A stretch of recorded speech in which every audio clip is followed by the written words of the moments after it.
Manitoba has always had a rich hockey history.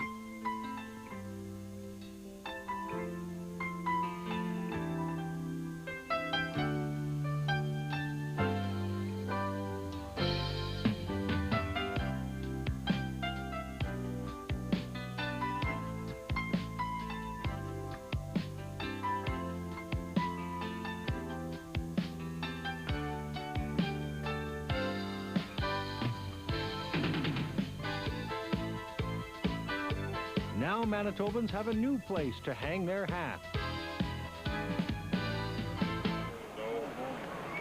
Live from the Winnipeg Arena, it's the Manitoba Moose and the Las Vegas Thunder.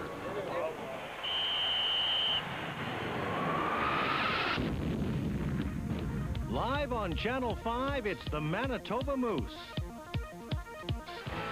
All bets are off for the Moose opener against the Las Vegas Thunder. Manitoba has just one victory after starting the season with 4 straight road games. But that's the hand the Moose have been dealt, so the chips are down against Vegas. And with 3 goals in 4 games, homegrown captain Randy Gillen is gambling his team can hit pay dirt in the first ever Manitoba Moose home game. So let's take our new team for a spin and see who can come away a winner.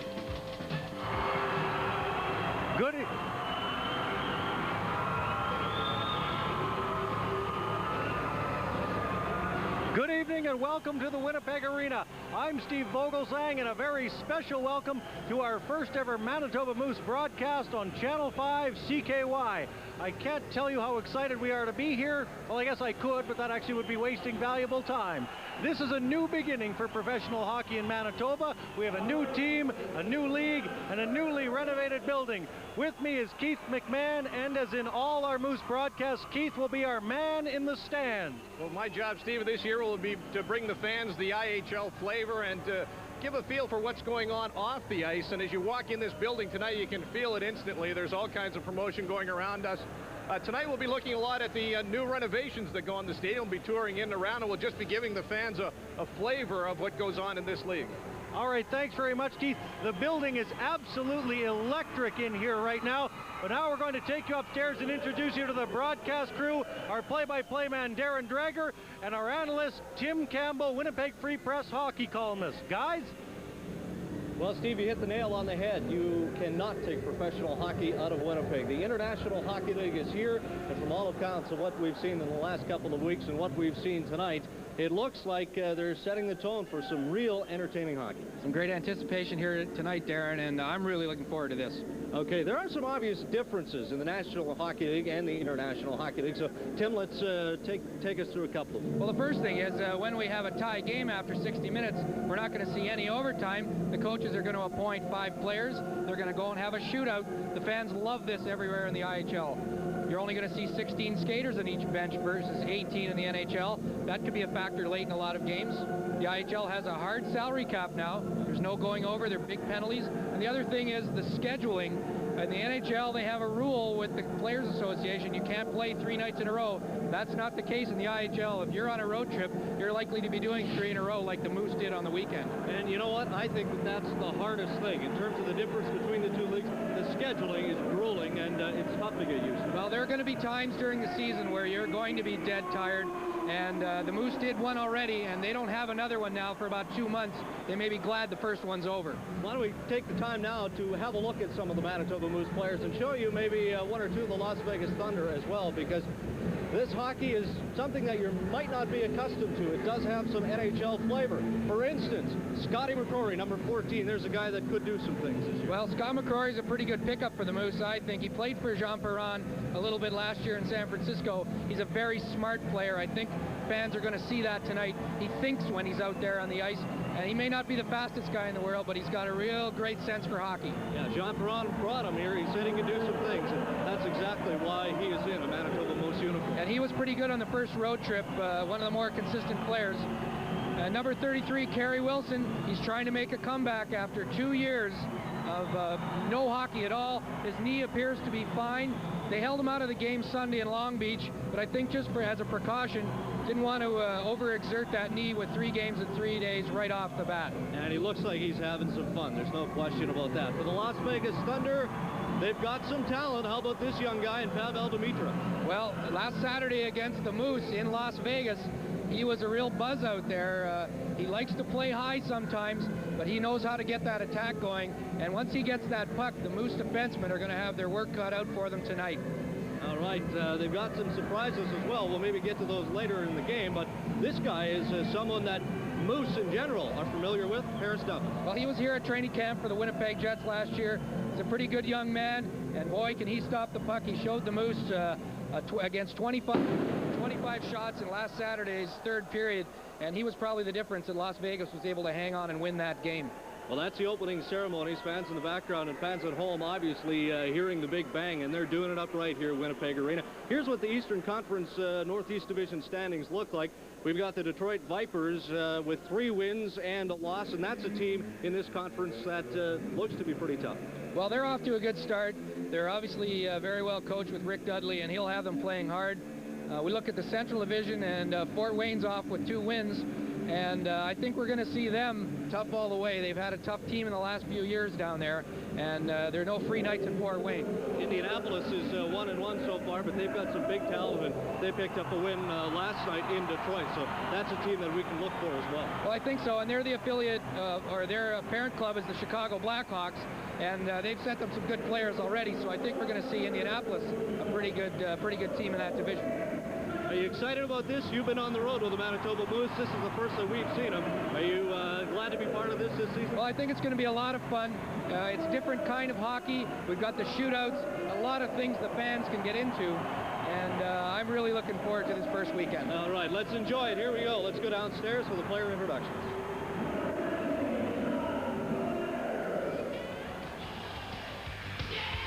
Number 18, Eric Dubois. Number 19, Russ Romanek. And number 20, Stefan Moran. Number 23, Darren Kimball. And number 26, Chris Jensen. Number 33, Jeff Riccardi. Number 44, Corey Folio. Number 55, Scott Allison. Number 89, Greg Pankowitz.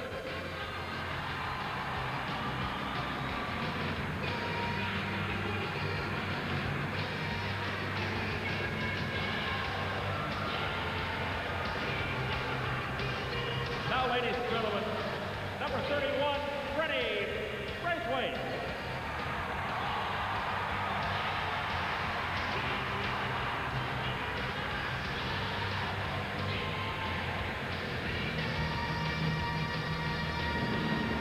Well, the only production we didn't see was Freddie Braithwaite. Of course, they picked him up from the Las Vegas Thunder in a trade recently to finish up their goaltending department. He didn't have a very good game last Saturday against Las Vegas, Darren, but he did play very well in Utah. Here we got the starting lineup now going for the Moose tonight. All right. Number 12, Andy Schneider. Number 15, Randy Gillen. And number 33, Terry Wilson.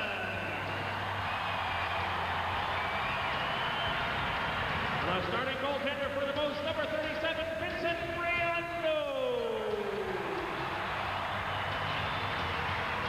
Not present for the Moose tonight, number 28, Martin Ross. Ladies and gentlemen, the assistant equipment manager for the Moose, Dale Colfar. Equipment manager, Greg Singer-Heisinger. Athletic trainer, Ross Hodgkinson. The assistant general manager and assistant coach, Randy Carlisle. The director of player development for the Moose, Frank Serratore. And the general manager and head coach of your Manitoba Moose, John Hurrah.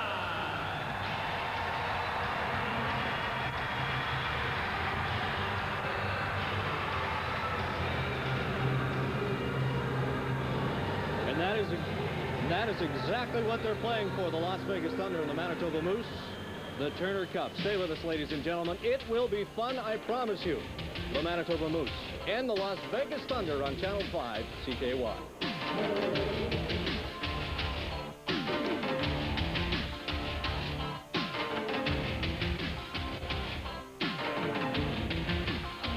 Shell, they have a rule with the Players Association. You can't play. Well, that Mickey Moose certainly knows how to make an entrance. This is illusionist Brian Glow introducing the mascot Mick E. Moose to the fans just moments ago as part of the gala pregame presentation here at the Winnipeg Arena. I just walked into the arena. Mine was much less elaborate than that. My entrance, that is. Now, before we get to the anthems for tonight, we can show you some of the games that we're going to be watching tonight. We'll be keeping an eye on our out-of-town scoreboard. The Milwaukee Admirals are at home tonight, as well to the Fort Wayne Comets. We'll be keeping an eye on this game as we try to educate you and initiate you and introduce you to some of the teams in the IHL. San Antonio Dragons to the Kansas City Blades. Another game we'll be keeping an eye on tonight. Utah Grizzlies are the defending champions at home to Houston. What's so proudly we hailed at the twilight's last gleaming, whose broad stripes and bright stars through the perilous fight o'er the ramparts we watched were so gallantly streaming, and the rocket's red glare, the bombs bursting in air, gave proof through the night that our flag was still there. Oh, say does that star-spangled banner yet wave o'er the land of the free and the home of the brave?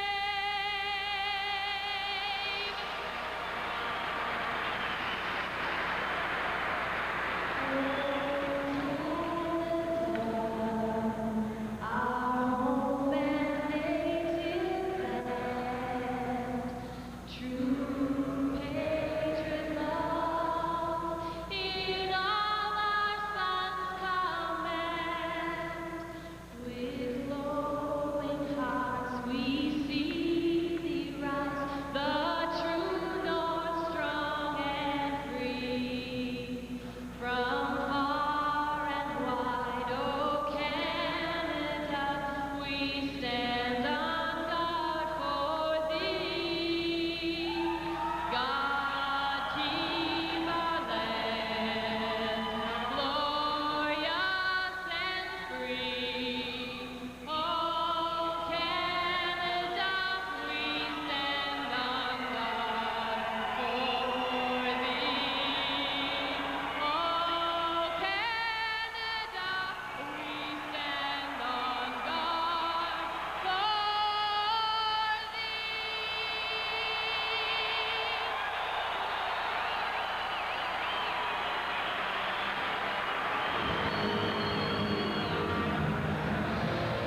And with that, the 1996-97 IHL season is open here in Winnipeg. The referee for tonight's game is Rob Martell as he warms up.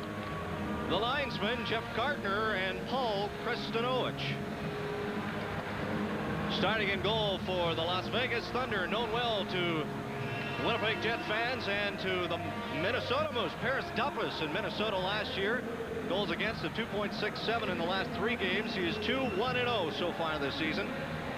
At the other end of the ice, well, let's take a look at who is starting for the Manitoba Moose.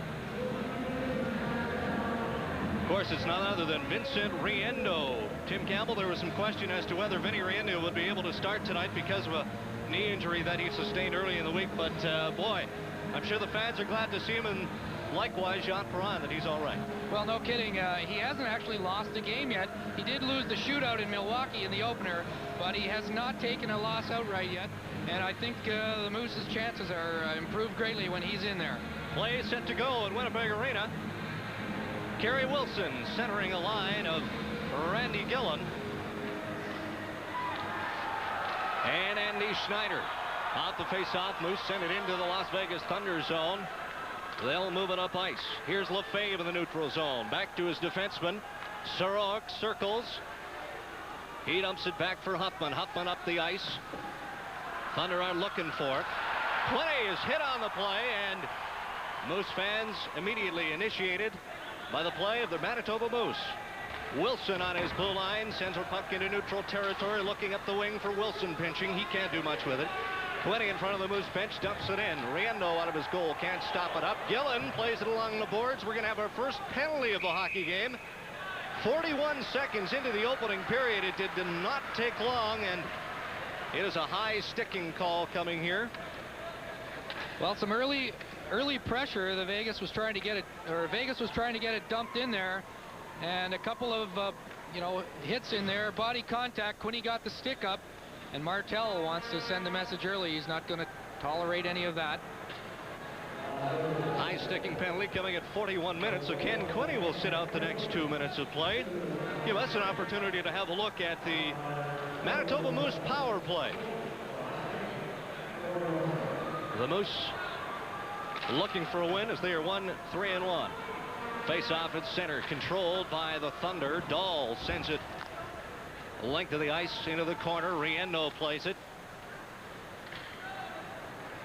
Sean Evans stick handles behind his play. 68.2% effective penalty killing for the Las Vegas Thunder. Arneal on the backhand, looking out front, spinning, and Gibson drives it wide.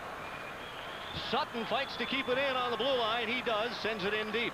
Stefan Moran is spun around, can't do much with it, and Paris Duffus will not waste any time, and he holds on with 28 seconds to go in the Manitoba Moose power play. Well, Darren, last Saturday in Las Vegas, the Thunder really were aggressive on their penalty killing. But one factor they won't have going for them tonight is Keith Gretzky, who is one of their best penalty killers. Watch the puck come out in front of the net.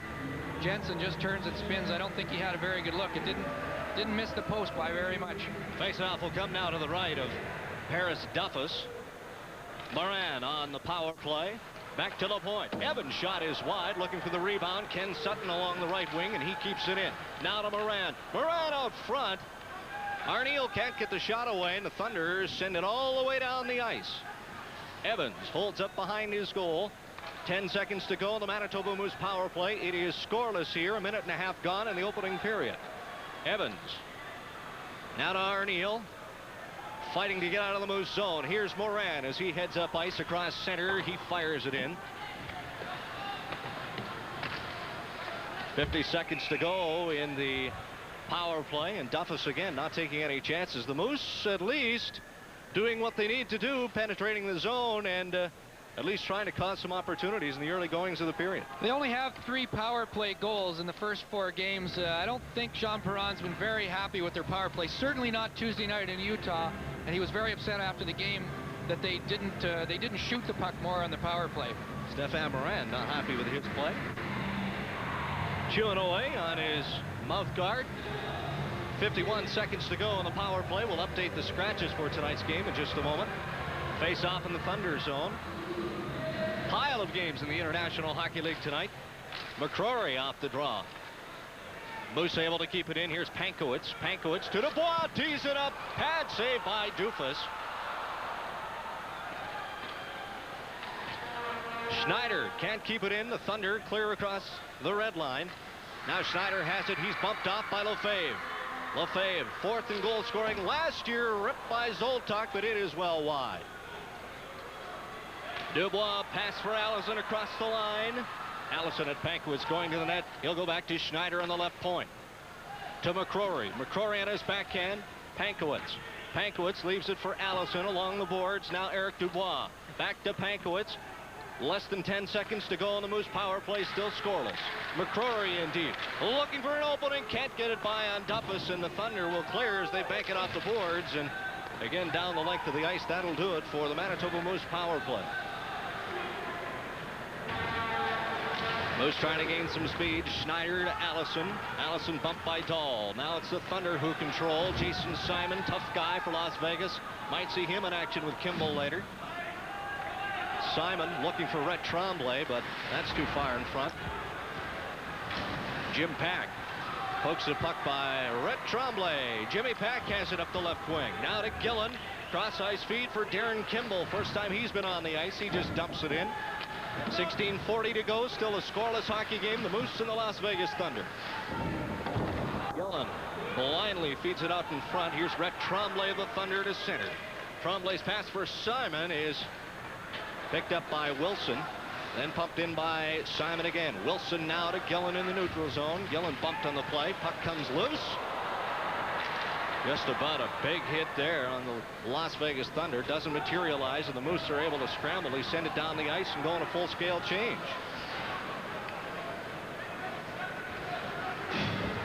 Thunder haven't had a lot of shots so far in the first 4 minutes of the period. Still a scoreless play. Evans trying to clear it for O'Neill. He can't. Moran is pushed across the line by Jurkovic, and it is a scoreless tie. 15:51 to go. Stay with us. We'll be back with more Moose hockey on Channel 5 CKY. We go through the scratches for the Manitoba Moose tonight. Sean Tallaire's not playing due to numbers. Russ Romanek still has a bad eye. Marty Roy caught in the numbers crunch, and so is Corey Bolio. For the Las Vegas Thunder, Brent Gretzky has a bad ankle. He's not here. Igor Bashkirov was caught up in immigration problems. He's also not playing. Neither is Konstantin Peregudov. 15:40 to go in the opening period. Scoreless in the Moose home opener. Low to Lefebvre. Lefebvre centering pass looking for Chris Dahlquist pinching in. Penalty coming up to the Manitoba Moose. Duffus heads to the bench as the Moose are able to intercept Arneal, so play will be whistled down. 15.5 minutes to go in the opening period. Looks like Chris Jensen is going off. Tim? It's a holding penalty to Jensen, and we're going to have a look at the Moose penalty killing, which was exceptional on the opening 4-game road trip. The Moose only gave up 2 power play goals in 4 games. That was in 24 chances. There were a couple of nights where they were out power played, as it were. 8-3 were the power plays in 1 game. And the Moose did a pretty darn good job by and large, helped by some good goalkeeping of killing off penalties on their road trip. Patrice Lefebvre arguing on the play. Chris Jensen is off for the Manitoba Moose. That coming at 4:29, so we'll have a look at the power play. Moose power play 0 for 1. We'll have a look and see how the Thunder do. Sarowick on the wing.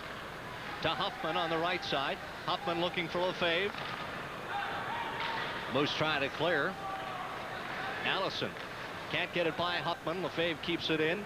Quinney has it now in the left wing corner. Back to the point for Jeff Sarowick. Sarowick for Huffman along the left wing boards. Back to Sarowick. He drives it wide. Zoltok now to Lefebvre. Lefebvre in the corner to the point. Kerry Huffman. Huffman with some NHL experience to Lefebvre. Now back to the point. The shot away, and Riendo makes the pad save. Kicks it to the corner. Moose able to clear with 1:20 to go in the penalty to Chris Jensen. Penalty killing unit goes on the line change as the Thunder try and get something going here in the opening period.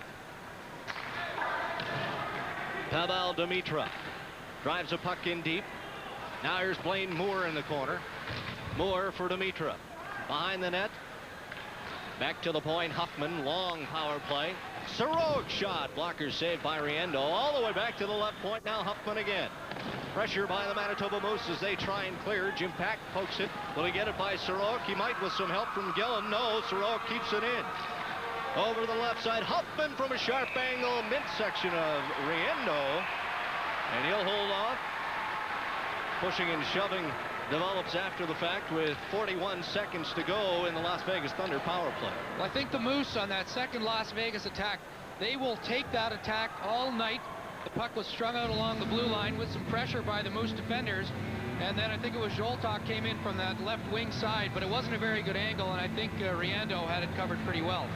Jean Perron assessing the situation. Jeff Riccardi in the middle of that skirmish a moment ago. Of course, former member of the Las Vegas Thunder. And what did he have? 300 and some penalty minutes last year. I mean, plus 44. This guy can do it all. He gives no inch near that goal crease. Wow. Stéphane Morin takes the draw for the Moose. 35 seconds to go in the Thunder power play. Here's Arneal from the left side. He sends it all the way down. Duffus plays it up for Arturs Kupacs. Kupacs along the boards for Dahl. He's rubbed out by Arneal. Now Morin has it back to the line for Wilson. Wilson from center, a long drive. Duffus makes the save. Dahl has some time. He'll let his power play regroup with 15 seconds to go. The man advantage. 13:42 to go in the period. Scoreless hockey. Martin Gendron sends it in. Riendo plays it. Gendron now along the left wing. Dimitra trying to help out. Morin can't clear. Comes to the point. Dahl keeps it in. Gendron body along the boards by Wilson. Now the right corner. It's Moore. Back for Dimitra. For Blaine Moore, stick handling.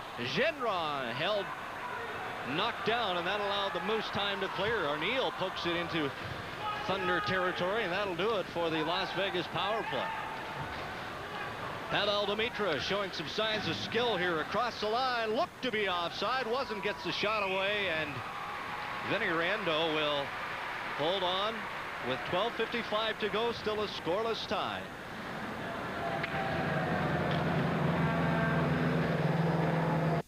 Well, Joe Fan obviously having some fun here at Winnipeg Arena as we had a quick look at him. I don't know if Chris McSorley's having as much fun, but there's a pretty easygoing guy. Yeah, he was pretty pumped about the whole episode here this morning. He's real enthused that hockey's back in Winnipeg, and he was pretty excited about the opening game here tonight. Face off in the Moose zone. Moose control. Pankowitz cross center, sends it in. Allison in deep. He's knocked down on the play by Kerry Huffman. Here's Sutton. Stick on it by Duffus, and he sends it into Souvenir land with 12:46 to go. I think, Darren, this is a really good example, just this last little flurry by the Moose, of what Winnipeg fans can expect to see most of this season. These guys, Allison and Pankowitz, played pretty physical. They get in there. Allison gets knocked down, but Pankowitz is right in on the puck. He tries to get it to McCrory, but Sutton had pinched in a little bit, and it only took a pretty good save from Duffus to keep this game scoreless to this point. Now Paris Duffus has been there, hasn't been tested too many times. That might have been one of them, bit outside, but nonetheless it remains a scoreless draw here in the opening period of play. Jeff Sorok stick handling behind his zone as the Las Vegas Thunder try and set something up here in period number 1. Ken Quinney. Quinney across the Thunder line. Quinney, and he had Lowen heading to the net. Held up on the play, still got the shot away, but not effective. Sutton takes a shot from Darcy Lowen. Dubois for Allison to McCrory, now to Sutton. Sutton on the back end. Pankowitz shot is well wide. Jeff Riccardi, new defenseman for the Manitoba Moose, dangerously passing it in front of Lowen. He's got Sutton though, and he'll look after the zone. To McCrory, they can't do anything with it in the neutral ice. Dahl in turn coughs it up to the Moose. Sloppy play here at the midway point of period number 1, a scoreless tie.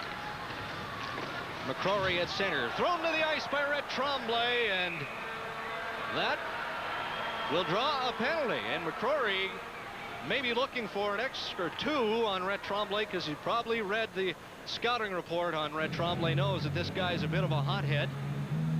Well, you can see the elbow and the shoulder right up, kind of a cheap shot. And several of the Moose players after the whistle came over and delivered the message to Tremblay that they're not going to tolerate too much of this stuff. A hard right hand right into the jaw. Not a small guy, 6'3". Well-known pugilist for those of you who remember him from his days in the Western Hockey League with the Saskatoon Blades, and then of course the Victoria Cougars. Wasn't supposed to play tonight. In fact, he was a scratch up until game time, and asked why, and they said, well, they just showed up unannounced. So Jean Perron wondering maybe might see some action out of Darren Kimball. Kimball and Tremblay about the same size, and probably with the same job as well. All right. Moose power play still 0 for 1, so they're going to try for their second power play chance. Let's have a look at it and see what transpires. Sutton quarterbacking, takes it back deep into his zone. He'll leave it for Kerry Wilson. Wilson, Kimball, Sean Evans on this power play along with Randy Gillen. Wilson, Evans shot down low, kicked out by Duffus. Evans has it, now back to the point. Kenny Sutton, wrist shot, that is blocked by Moore. Evans on the line to Sutton. Sutton sends it in deep. Kimball along the boards for Gillen on the wraparound. Duffus doesn't have a stick, but he still makes the save and has the presence of mind to hold on for a face-off with a .28 to go in the Manitoba power play. Well, this chance was set up actually by a really alert play by Ken Sutton, and it just shows kind of the veteran savvy this guy brings to the Moose.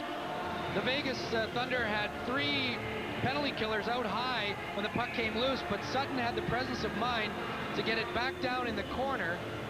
You see the chance here with Evans. He was alertly up in the play and decided that going for the net was the best play. Now the Moose with a good opportunity. Randy Gillen. Right here is where Sutton. Now Sutton, the puck comes over to Sutton if that replay were to continue. And eventually it gets to the wraparound chance for Gillen, and that was only because Sutton had the presence of mind just to throw it back into the corner. He didn't pass it to anybody in particular. And Gillen smart. He knew Duffus didn't have his stick. He kept the puck down low. 11-11 to go in the opening period. Scoreless hockey here between the Moose and the Thunder. Evans to Chris Jensen. Arniel now has it in the left wing corner. Back to the point. For Sutton, his shot is blocked. And the Thunder are able to clear as they send it all the way down. That'll eat up a good portion of the clock. 1:05 to go in the power play. Evans lets it go for Stefan Morin. Morin to Sutton. Sutton fires it in along the boards. Left wing side. Arniel can't get to it in time, but Evans has it on the left point. Evans stick handles around Dimitra. Over to Sutton, and that is wide as Arniel got a piece of it. Hoffman along the glass as the Thunder clear on the penalty kill. Arniel across the line, and that's off the post on a knuckleball that just about beat Paris Duffus. Soroka ties it up as he shovels it toward Duffus. Good opportunity by the Manitoba Moose, but Paris Duffus getting lucky. The goalpost, his best friend there. I think the 2 most surprised guys in Winnipeg Arena on that rush were Scott Arniel and Paris Duffus. Arniel brings the puck through the defense with one hand, and he can almost hardly believe it got through there. I don't think Duffus expected it to get through there either, and it went past his left pad and clanked off the goalpost. Now Scotty Arniel wondering how close do you got to be before it finally goes in the net, but they're doing what they have to do, and that's put pressure here on the Thunder. Still scoreless with 29 seconds to go in the power play. Face-off in the Las Vegas zone to the right side of Paris Duffus. McCrory on the power play along with Allison, Bankowitz, Dubois, and Andy Schneider. Dubois to Schneider on the point. Can't get it by 20. Here's McCrory, the hash marks. His slap shot saved Duffus. Duffus went down to block it. Didn't get any of it, though. And Duffus, really consistent goaltending. McCrory is maybe a little upset, but the Moose are, I suppose, doing what they have to do, and the fact that they're moving the puck in that zone. Well, no question about it. Schneider, just a great play to keep the puck into the blue line, and McCrory didn't panic when it came to him, even sort of on his backhand. He pulled it back and teed it up. He saw the defenseman sliding. He knew he had to get it up in a hurry, but Duffus was right there. All right, 19 seconds to go on the power play. Off the draw, Allison's weak shot handled easily by Duffus. Allison bumped along the boards in the Thunder zone by 20. He's been out there a long time. Allison to Pankowitz up high off Duffus' shoulder. McCrory, he's hit by Dahlquist. Puck comes loose. The Thunder control, and they'll clear it. Zoltak to center. Across the Moose line. He's got Simon heading in, trying a fancy pass. No one there to pick it up. Penalty coming up to Manitoba. Yurkovich can't get the shot away as it's blocked by McCrory, and the puck will squirt into Thunder territory with 9:20 to go in period number 1. Power play over as Dahl carries it into the Moose zone. He's bumped up by Steve Wilson, and they will call the penalty. It happened somewhat behind play, it seemed. And it looks like Scotty McCrory, Tim, is heading to the Manitoba Moose bench. He is obviously limping and either took a slash, I guess maybe blocked the puck, and that's what did it. He was favoring his left leg as he went off there, and you know, it's lucky he got to the bench when he did, because his replacement came on. I'm not sure if it was Sutton or not, but was already behind the rush and tried to get a hook in to prevent a clear-in chance on Riendo. Now trying to walk it off. The block shot obviously hurt him. It's Eric Dubois in the penalty box for the Manitoba Moose. Dubois takes the gate for tripping, and as the Moose finish off a power play and fail to score, they're going to have to go and kill one now. Already 1 for 1 on their penalty killing tonight. Face off to the right of Vinny Riendo. Zoltak taking the face off for the Thunder against Moran. Here's Arneal. Flips it by Huffman all the way down the ice. Zoltak to Quinney. Quinney across ice feed for Huffman. Huffman drives it in. Riendo can't play it. Sutton can't get to it before Lefebvre, but Steve Wilson will lend a hand. Here's Sutton. Long pass for Stefan Moran at center. He's got 2. Moran to Arneal. He can't get the shot away, but it goes off his leg and scores. Didn't get the shot away, but it hit a part of his equipment, went by Paris Duffus, who's complaining on it. I don't think this is going to count, Darren. As much as it looked like an innocent play, I think the officials are going to rule that Arneal, knowing he wasn't going to get the puck down on his stick, kind of pushed into the net with his right hand or his right arm, and the faceoff is going to come out. Moran seemed to have a clear path to the net. I'm not quite sure why he didn't shoot it, and it was the right hand of Arneal that came around and knocked the puck into the net. You see right there, he knew he wasn't going to get it onto his stick, and he gave it the old college try. You never know what the referee may or may not see. Good call by Rob Martel. Right on the ball. Didn't even waste time talking with his linesman Gardner and Kristanovich. He just made the call, and Jean Perron a little disappointed as he shakes his head. Would have been a shorthanded goal for the Moose. Would have broke a scoreless tie with 8:45 to go, but it's not going to happen. 1:27 to go, and the penalty to Dubois. Sutton skating with the puck in his own zone. Banks it off the boards in neutral ice. Duffus sends it along. I'm not sure who he's looking for, but Gillen will just drop it back deep into Thunder territory. Looking to burn some time off the penalty to Eric Dubois. Dimitra Demure sends it in deep. Riendo stops it for Steve Wilson, rings it along the dasher boards, and cleared all the way down. 50 seconds to go in the Las Vegas power play. Their second power play opportunity of the evening. Dimitra across the Moose line. This guy can be dangerous. Dimitra down low. Riendo stood his ground. Nice play by Vinny Riendo to keep this game scoreless, but the Thunder still have it. Dimitra along the left wing boards. He's stick handling. Drops it back for Martin Gendron out front. Riendo gets a piece, and Riccardi takes Gendron into the Manitoba Moose net. With it, Vinny Riendo. The net comes off its moorings, and that's good for a stop and play. Well, this was a real dangerous gamble the Moose defenseman in front of the net took. I think it was Jimmy Pack. He went to the man in the corner who had the puck and left Moore all alone in front of the net. This is Dimitra coming down here, and this just shows you what kind of wheels he's got. He just kicks up one leg, and he basically whiffed on the shot as he came by. Good thing for Riendo, because he was kind of back in his net a little bit on that one. Talking about a player that leads the International Hockey League in scoring with, 3 goals, 5 assists for 8 points, and this now is 5th game, so. He's got all the moves, Darren. We saw him really wheel it in Vegas last Saturday night. Zoltak against McCrory, so Scotty McCrory's all right. Good news for Jean Perron and his crew. Sutton fires it into the Thunder corner. 20 seconds to go in the Las Vegas power play. Jeff Sarowick up the right side for Quinney. Cross ice feed for Lefebvre. Lefebvre for Zoltak to Quinney. Lefebvre cutting to the net. Quinney can't get it through. Sutton has it behind his own goal. Can't clear. Sarowick the wrist shot. Riendo makes the save. Lefebvre has it again into the circle. Back to the point. Huffman tees it up. Good save again by Vinny Riendo. It was first Paris Duffus, Then it's Vinny Riendeau. Some great goaltending here in the opening period. It's still scoreless. The Moose and the Las Vegas Thunder on CKY. We're going to see here why Steve Wilson, the veteran defenseman, is so valuable to this team. You watch him at the bottom of the screen. He knows how to keep that forward out of the way. He gives Vinny Riendeau a super look at that puck from the point. Gives him every chance to stop it. It's a little thing, but it's a big thing. Riendeau saw it and made a great save. Shots on goal, 10 aside. Still scoreless in the opening period with 7 minutes to go. Sold out here at Winnipeg Arena.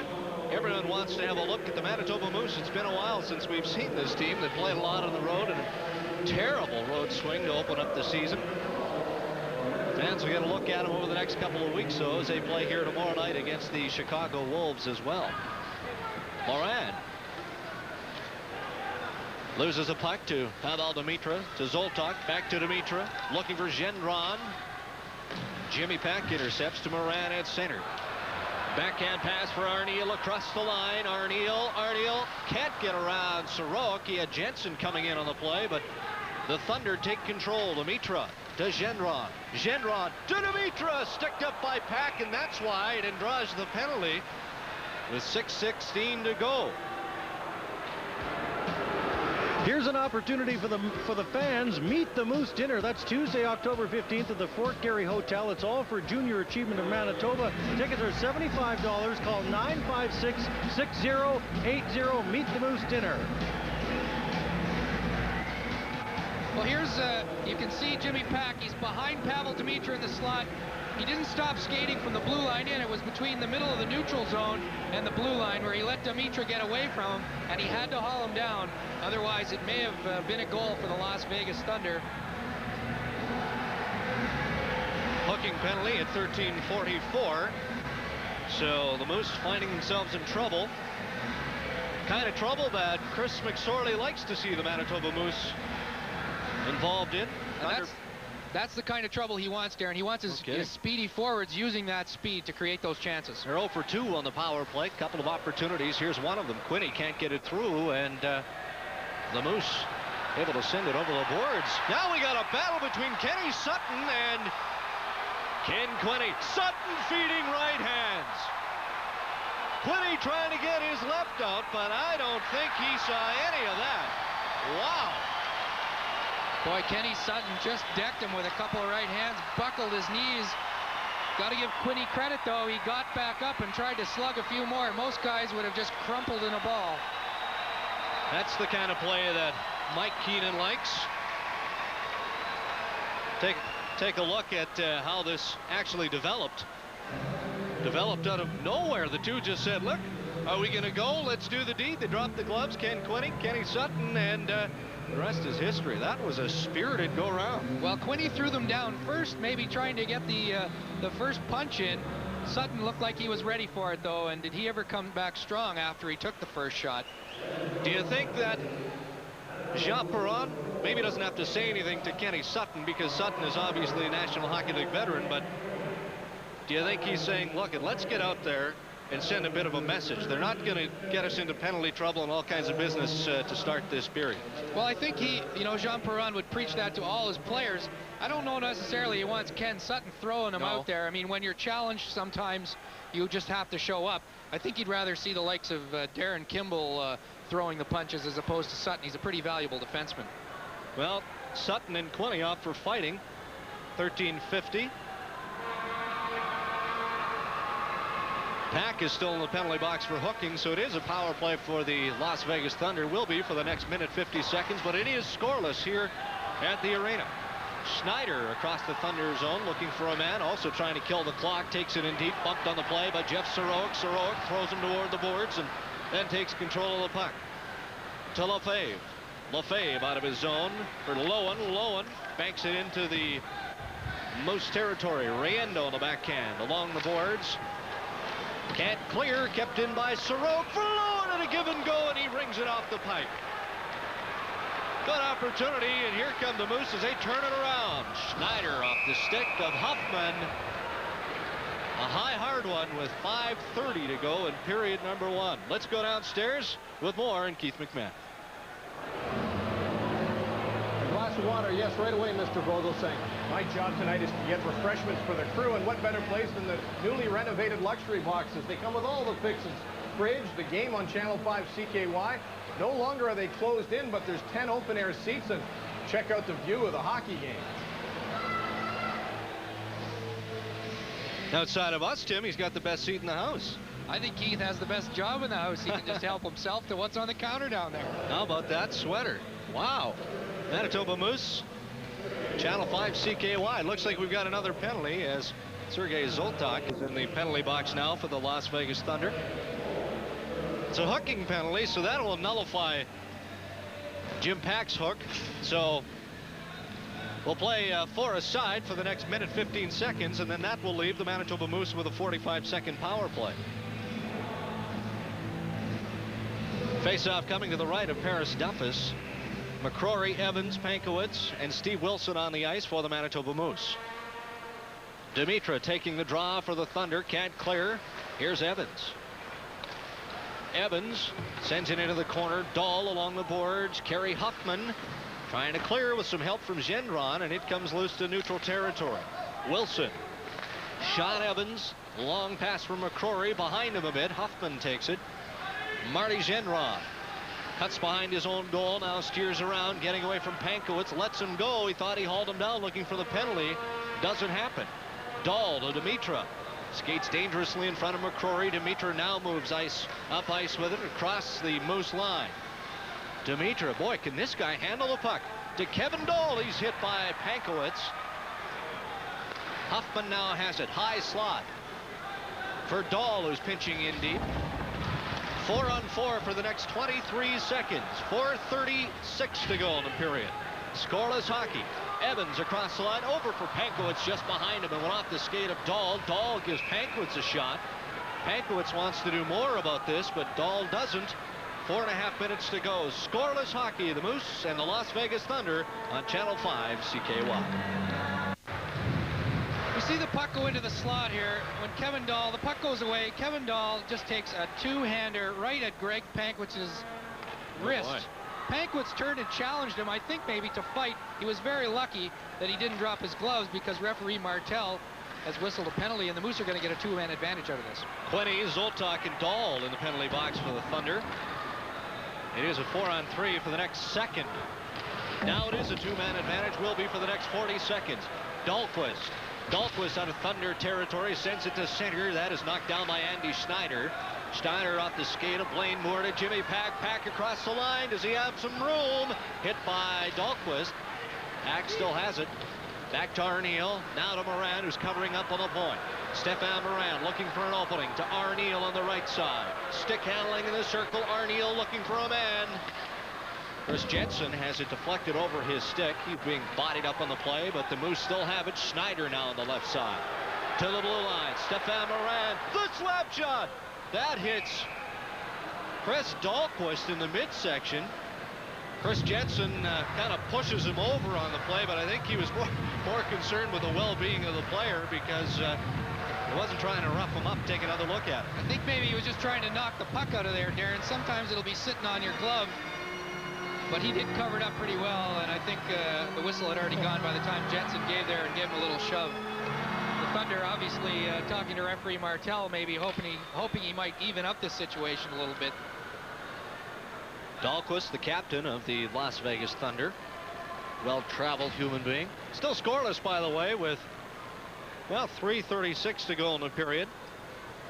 The Moose with a two-man advantage for the next 5 seconds. They have done nothing on the power play so far in this game, but then again, neither of the Thunder. Face-off to the right of Paris Duffus. McCrory will take the draw against Kerry Huffman.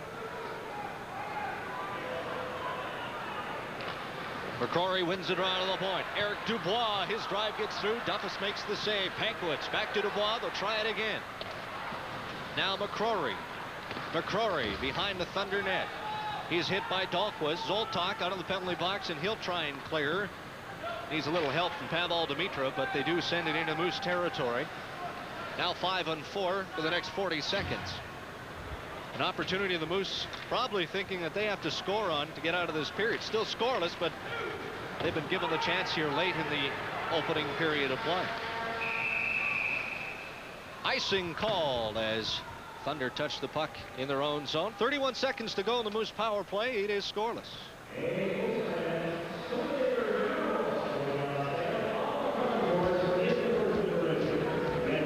Coming up in our first intermission, we'll take you inside the home of Vincent Riendo. The Moose goaltender will talk about his nomadic lifestyle as a hockey player, doubled with his life as a husband and father of 3 adopted children. That's coming up in our first intermission.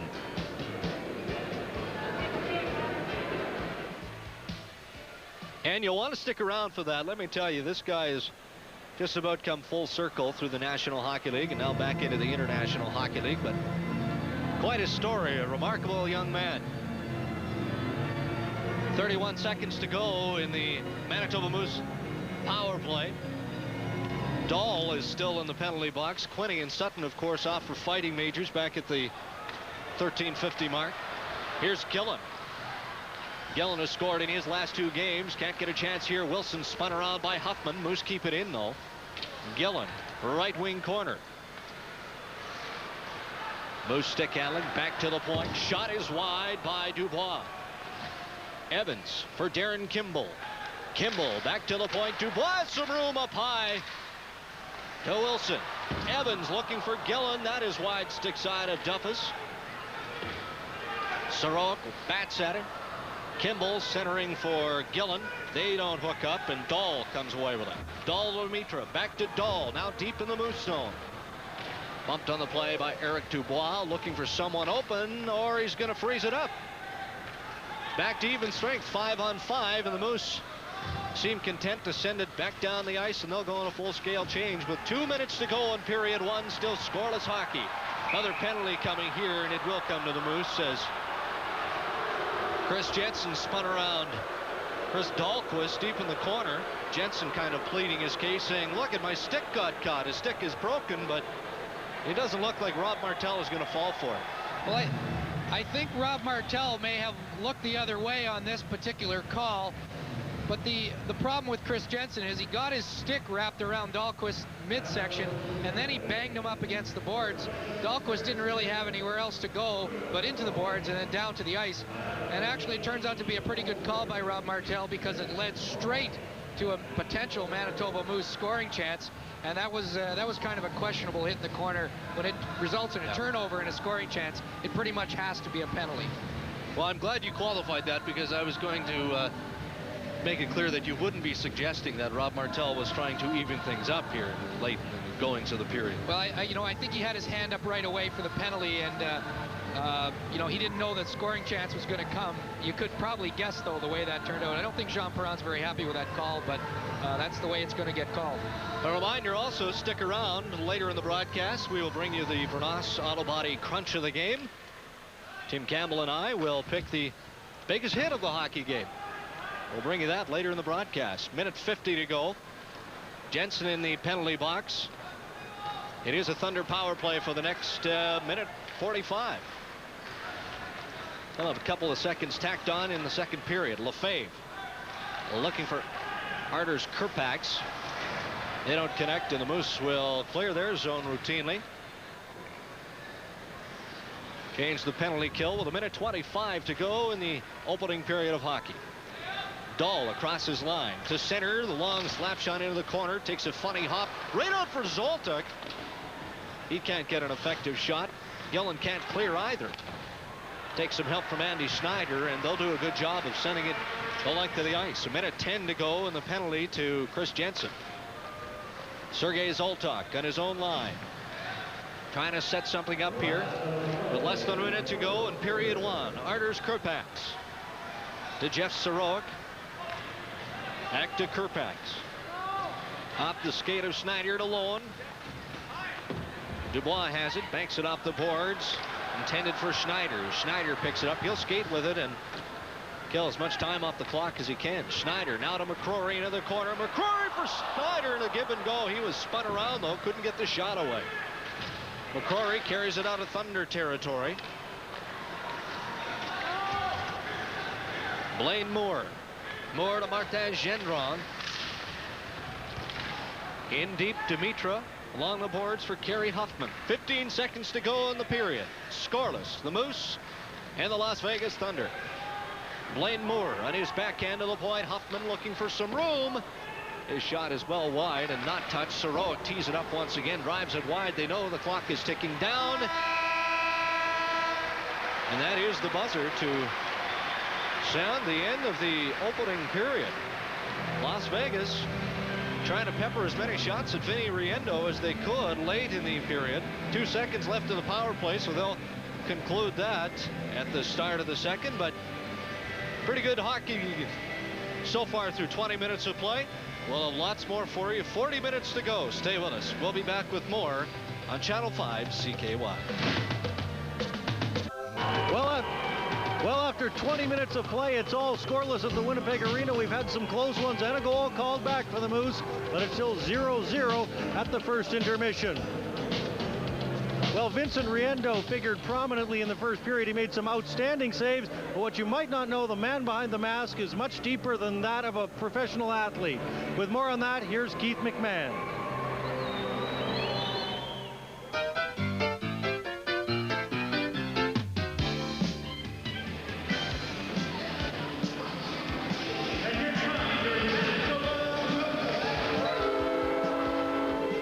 Vincent Riendeau plays one of the most solitary positions in sports. But off the ice, his crease is full. Unable to have children of their own, Riendeau and his wife Marie-Josée went to Mexico 3 years ago and adopted Samuel. Sammy's quite a character. He's usually right now he's just coming back from his nap and he's not too pumped, but normally he runs around and he's having fun. The following summer, they went back for Sarah, who is now 8. Yeah, well, Sarah helps us a lot around. She always has the baby in her hand and all that, and she's always willing to help around. This year, they added Zachary. There's a lot more when you come to the house than before, where you just take care of your own self. Now you got to take care of a lot of people, but I do that by playing hockey, and that's my job right now, so I can't lose track of that. There's actually 7 mouths to feed in the household if you count Annette the cat and Wilma the dog. This immediate family has brought some stability to a nomadic lifestyle that has taken them from St. Louis to Detroit to Boston and Germany. I don't know, we're counting the other day. I think we've had 18 moves in the last 6 or 7 years. That includes going back and forth every year, though, but that's still a movement. It makes your family tighter.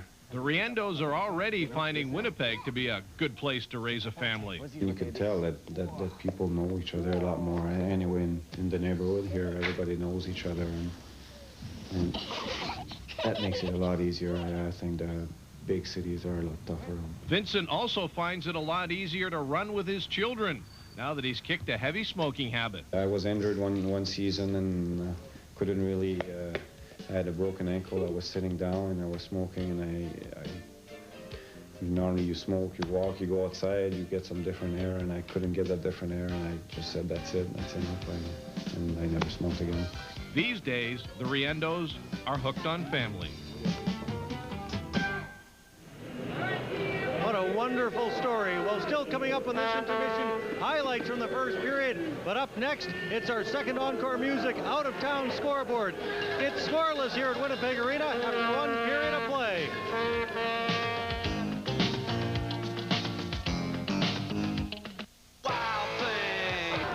Well, we're back at the Winnipeg Arena, a scoreless tie between the Moose and the Thunder. Let's take a look at our second encore out-of-town scoreboard. As you can tell, there's as much noise here between periods as there was during the first period. Well, you can read the sign for yourself.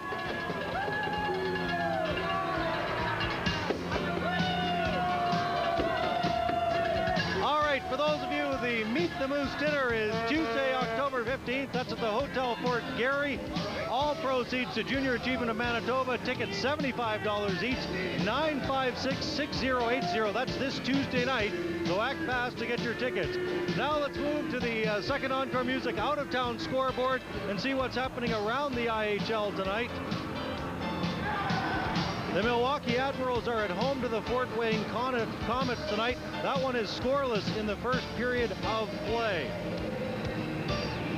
here at the Winnipeg Arena. Scott Arniel was the closest Moose to score for Manitoba, but it was waved off after Arniel knocked it into the net. They're having the same troubles in Kansas City, where the Blades are hosting the San Antonio Dragons. The Dragons last season were in Peoria. They've just moved to San Antonio. The Long Beach Ice Dogs are in Phoenix taking on the Roadrunners. That one just still not underway. A 9 o'clock start. Quebec and Detroit are scoreless after the first period. Quebec, of course, the Raphaels. Cleveland and Cincinnati. Mikhailuk has one for Cleveland. That one tied at 1 all. McDonald scoring for the Cyclones in Cincinnati. Also Orlando ahead of Grand Rapids. Orlando, that's my favorite name in the IHL. The Orlando Solar Bears ahead of the Grand Rapids Griffins. There's a little trivia. A griffin, I believe, is some kind of a dragon. Anyway, Smith has scored for Orlando, and they lead Grand Rapids 1-0. And we're going to take a short break here. When we come back, highlights from the first period of the home opener, the Manitoba Moose and the Las Vegas Thunder.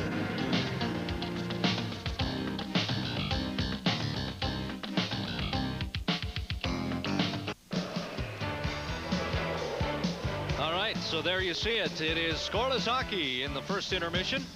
The Las Vegas Thunder and the Manitoba Moose. Lots of power play chances. Some good penalty killing in that opening frame here at Winnipeg Arena. But so far through 20 minutes of action, no goal scoring.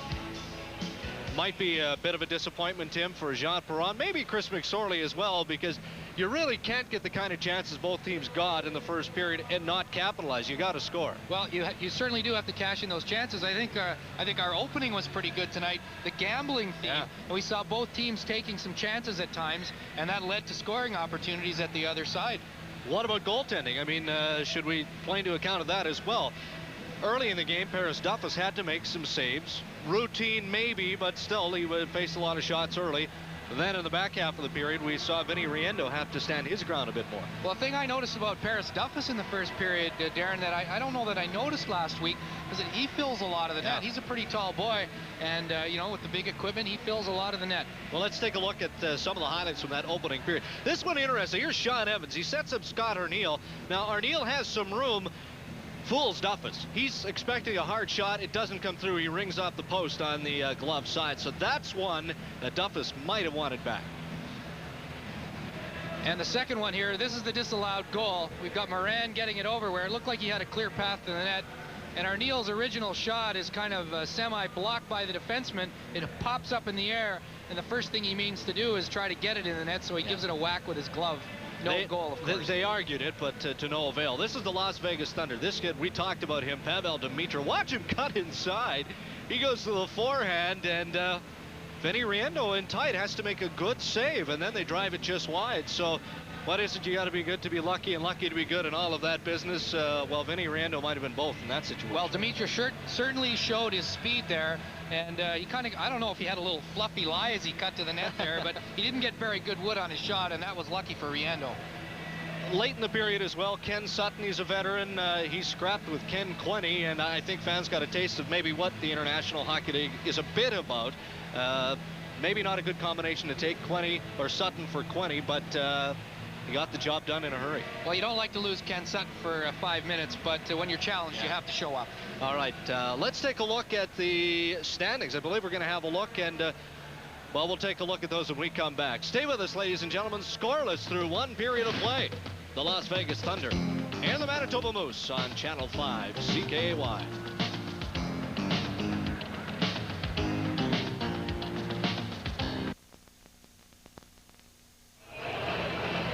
Mr. Vogelsang, your water's coming. I purchased it here at the club seats in the north end. Not your ordinary lounge. You can buy a beverage at deli right up and get a goal judge's view of the game.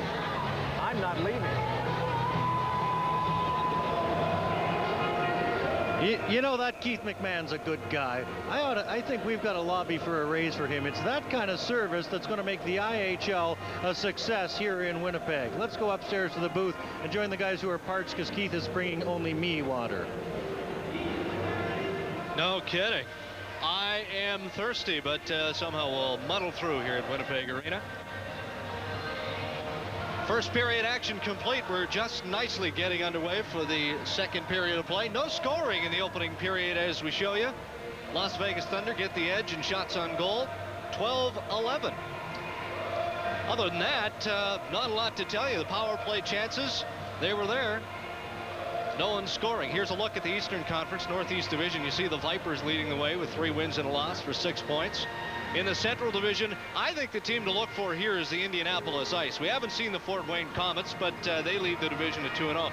Indianapolis last night was real good against Detroit. In the West, there you see the Milwaukee Admirals 2 points ahead of the San Antonio Dragons, and then the Moose, the Wolves, and Kansas City fighting it out for that 3rd spot.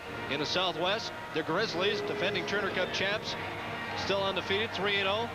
There's Las Vegas. This team is 2-2. Phoenix isn't doing too bad. But you know what this man wants? Jean Perron Tim wants nothing short of a win on this home opener, October 11th, 1996. Well, I think it's pretty important to Perron and to the team. You want to get these fans coming back. You want to get them excited. When you get a lot of them in the building, you better do something about it. Well, let's have a look at how things transpire here in the second period. We're starting it off with a scoreless draw. Thunder with the puck in their zone. Hoffman, Moran is going to chase him down. Hoffman dishes out to Soroik. Now it's Quinney. Quinney hit by Dubois, and he goes with his back hard into the boards in front of the players' bench. Good hit there by Eric Dubois. Quinney tries to follow up on Moran. He bounces off, falls onto the line. Moose can't move it up ice, so they'll clear to center. Now Dubois has it. He sends it hard into Thunder territory. Arniel in deep for Moran. Moran for Jensen. The shot away, saved by Duffus. Quinney to Lefebvre. This guy can get the job done. Lefebvre gives Kenny Sutton a stick, gives him another one, and Kenny Sutton is going to go after him. Lefebvre knows he's going to get called for a penalty here, so he's going to egg on Kenny Sutton as much as possible. And there is the whistle, so Lefebvre will get a slashing minor here. A minute 1 into period number 2. Patrice Lefebvre, not big in stature, but he's one of those guys that can put the puck in the net and likes to play the antagonist role. Well, certainly a bit of an undisciplined penalty here. He gives him one whack, I think, and gets away with it, but he continues to slack and hook and hack at Kenny Sutton. And after referee Rob Martell's arm was up, Sutton skated by, I think, just to let Lefebvre know that he wasn't going to put up with that stuff. And he probably took down the license number, too. A look at Ron Arntz, the public address announcer, and a look at Patrice Lefebvre. 0 for 3 in the power play, the Manitoba Moose so far tonight, but they'll get another crack at it. Kevin Dahl rings it along the boards, just hops over the stick at Kenny Sutton. Evans is there to lend a hand. Now Dahlquist has it for the Thunder. Pokes it by Evans. He'll just dump it in and let it go. The Moose chase after it. Sutton holds up behind Vinny Riendo. Sutton centering pass for Allison to McCrory. Pankowitz also in. They both overskated. Dahl clears to Dahlquist. Long pass for Dimitra. Too far ahead. Evans plays it to neutral territory. Here's Sutton. Sutton on top of the Moose to McCrory across the line. McCrory looking for room on his backhand, cuts to left wing side into the corner. Allison spun around by Dahlquist. Dahl on his backhand can't clear. Evans right point off the skate of Kevin Dahl. Dimitra controls in Las Vegas territory with a minute to go in the power play of the Moose. Their 4th of the hockey game. It's scoreless. Dimitra behind the Moose net on the penalty kill. This guy can skate. Kind of reminds us of the way Andy Schneider controlled late in the period in the first as he killed the power play of the Thunder. Likewise here for Las Vegas. 40 seconds to go in the penalty to Lefebvre. Sutton for Evans. Kerry Wilson. Wilson has Kimball. Kerry Wilson takes the shot. Duffus makes the save. Huffman grabs the rebound. Kerry Huffman through center. Dubois gets a hold of him. Drop pass for Lowen. He skates out of the zone, turns, fires it back in, and offside is called with 17:20 to go. 21 seconds left in the power play. Here, Darren, is the new offside rule shown to you pretty good. The Thunder had control of the puck. It came back out. The defenseman just wasted it back in the zone. He knew his men were trapped, and that's the new rule in the National Hockey League, and all the pro leagues and junior leagues have adopted it as well. You can't have that. When it gets blown dead immediately, there's no tagging up, and the face-off goes back deep in your own end. That wasn't a very good play on a penalty kill.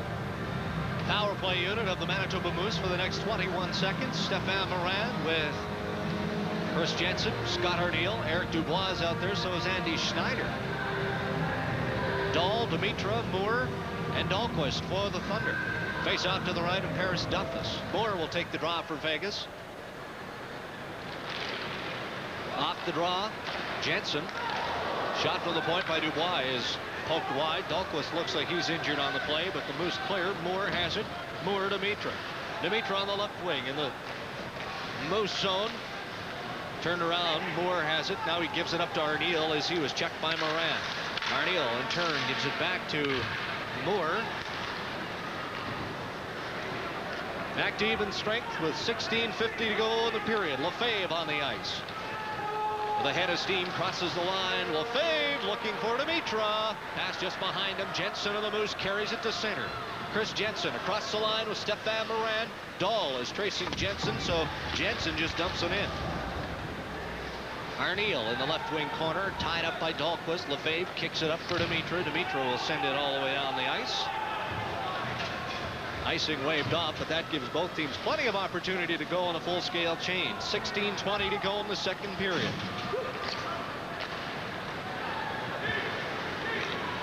McCrory dumps it into the Thunder zone. Pankowitz in after it, so is Allison. Allison spun around by Kerpax. Bit of a scramble now. Pankowitz. He's got one of the Thunder, and wow, what a good flurry. There's Jurkovic. I don't know if he knew what hit him, but Greg Pankowitz has been feisty all period, and Jurkovic maybe felt the wrath of that there in a flurry of right hands. 16:01 to go in the second period of play. It is scoreless. The Moose and the Las Vegas Thunder on Channel 5 CKY. All right. Greg Pankowitz and Sergei Kovalchuk for fighting. Take a look at how this one developed. Jurkovic going after Pankowitz a bit. Pankowitz wants no part of it, and he is going to drop the gloves and give Jurkovic a couple of good shots with the left hand. I don't think that the Las Vegas Thunder player wanted anything to do with Greg Pankowitz. Well, I think he was a bit surprised. Pankowitz came in there with a fist, but Jurkovic had given him a slash on the arm, and then he put the stick between his legs and a little tug. Players don't like that, and Pankowitz got nailed for the instigator there because he came with the left and the right hand. 15:50 to go in the second period. Still looking for our first goal in this home opener for the Manitoba Moose. Lots of chances in the first, one or two here in the second. Soroik dumps it in. Here's Moore. Moore for the Thunder in the right wing corner. He drops it back for Pavel Dimitra. Dimitra has some room. To Martin Gendron, and Riendo stacks the pads for the save. Allison trying to clear. Needs some help from Kenny Sutton, and he gets it as the Moose are able to spin it free. Power play for the Las Vegas Thunder. Here's Dimitra across center. Over to Ken Quinney. Quinney bumped by Steve Wilson. Pack trying to send it along the boards. Can't. Quinney on the backhand looking for a man. Jeff Soroik on the point to Huffman. Huffman fakes the shot. He'll go to Soroik. Soroik will take it. Shot gets through. Rebound. Quinney. Riendo makes the save, and the Moose still unable to clear the zone. Now the puck squirts loose in a frenzy to center with 14:45 to go. Pankowitz, 40 minutes left in the instigating penalty, or 40 seconds, I should say. Quinney. Now to Huffman on the left point. His shot is well wide. Riendo lets it go. Soroik fights to keep it in, looking for Marty Gendron. Gendron tries the wraparound. Riendo has seen that trick before, and he'll hold on for a face-off with 14:24 to play in the second period.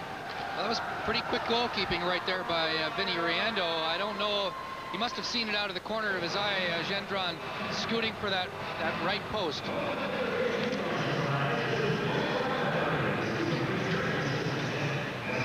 Yeah, he was quick to get over there through the crease, sliding and trying to keep those feet as close together as possible. And here's the wraparound chance now.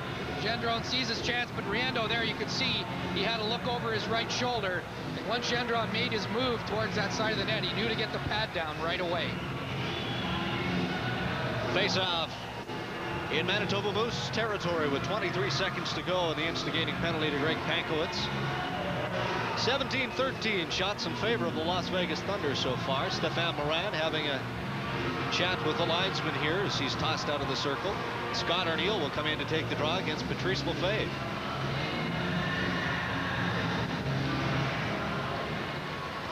Off the face-off, Moose control. Morin content to clear it down the length of the ice. Trying to get back to even strength here. 14:05 to go in the second. Lefebvre hooked down by Morin. He's looking for the penalty, not going to get it. He's a small guy.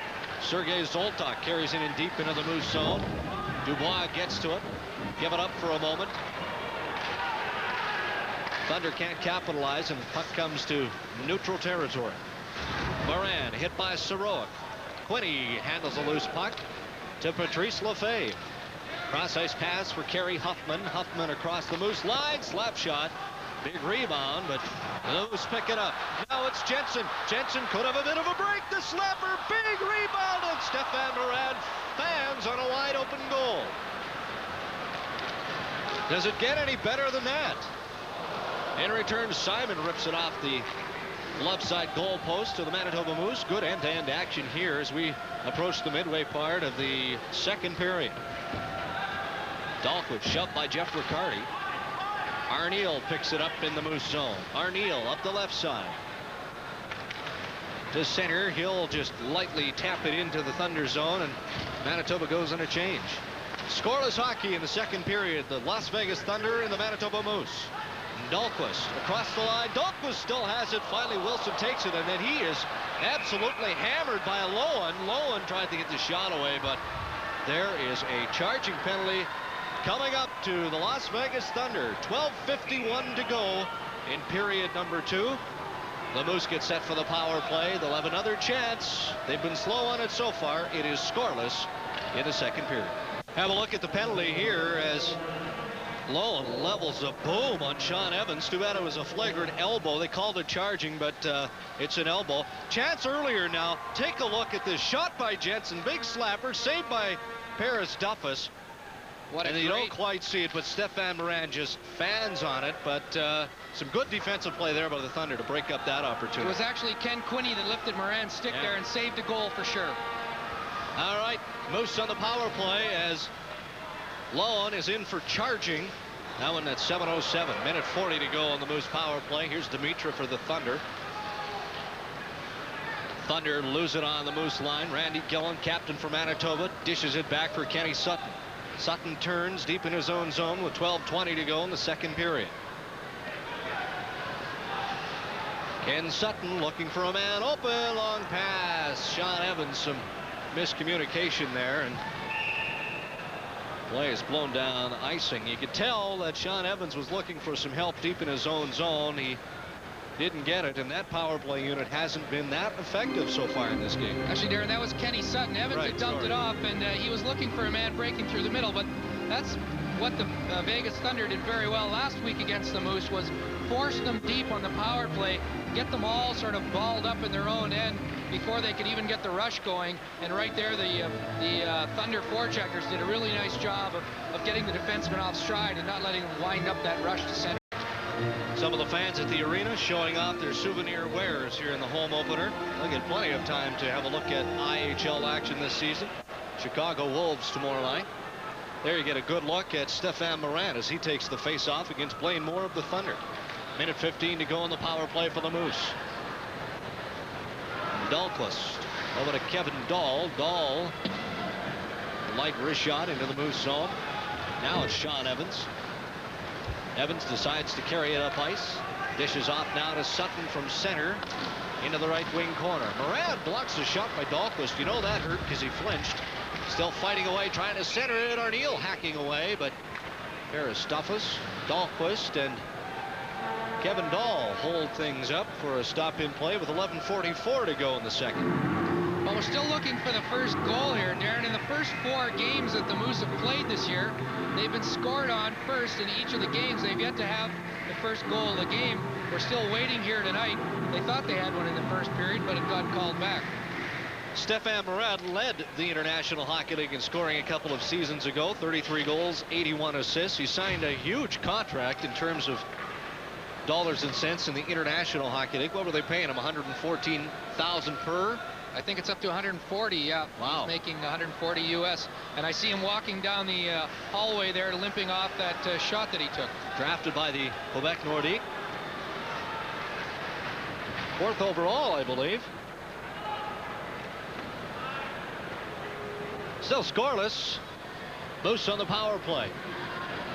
Lowen in the penalty box. He got nailed for charging. It's 7:09. Arneal at center. Across the Thunder line and doesn't cross in time, and we're going to blow things down on the offside. Here's a good illustration of the IHL with the rule about 16 skaters. The Moose only have 8 players left on their bench now during that last sequence. They have Pankwitz in the penalty box. They have Moran, who went walking off an injury down the hallway.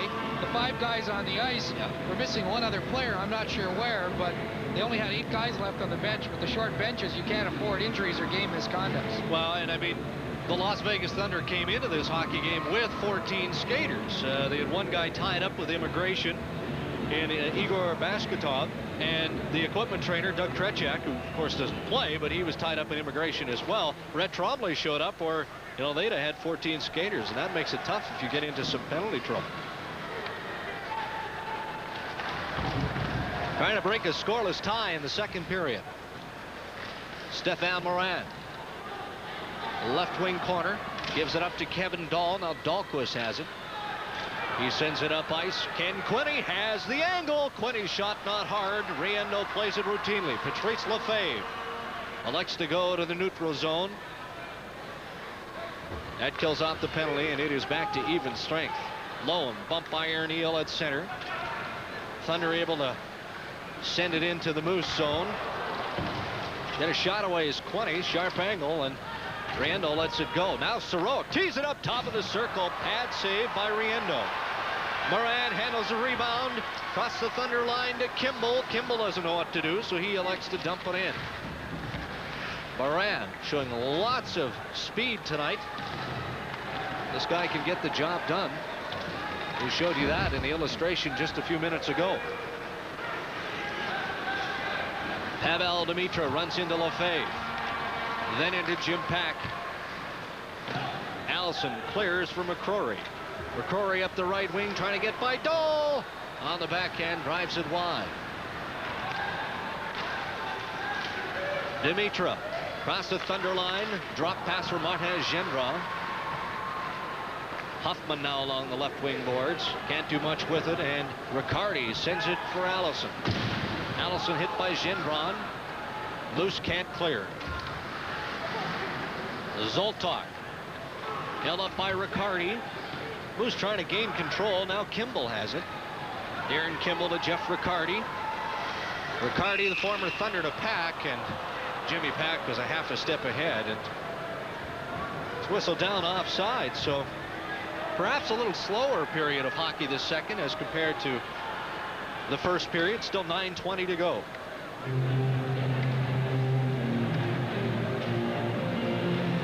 Some good physical play in the first period, and we're seeing a bit of it here in the second period as well. Well, you've got to know Darcy Lowen. He leaves his feet to hit Steve Wilson. It could have been called charging, but you've got to know one other thing. Darcy Lowen has to be a pretty solid hockey player to knock Wilson off his feet, because Wilson is a big, strong lad. Randy Carlyle having a look at his defensive pairings. What should I do?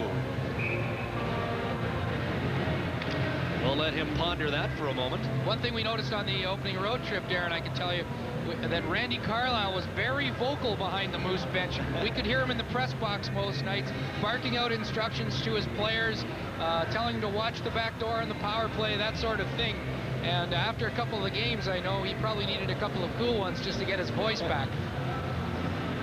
We've never known Randy Carlyle to speak his mind, though, have we?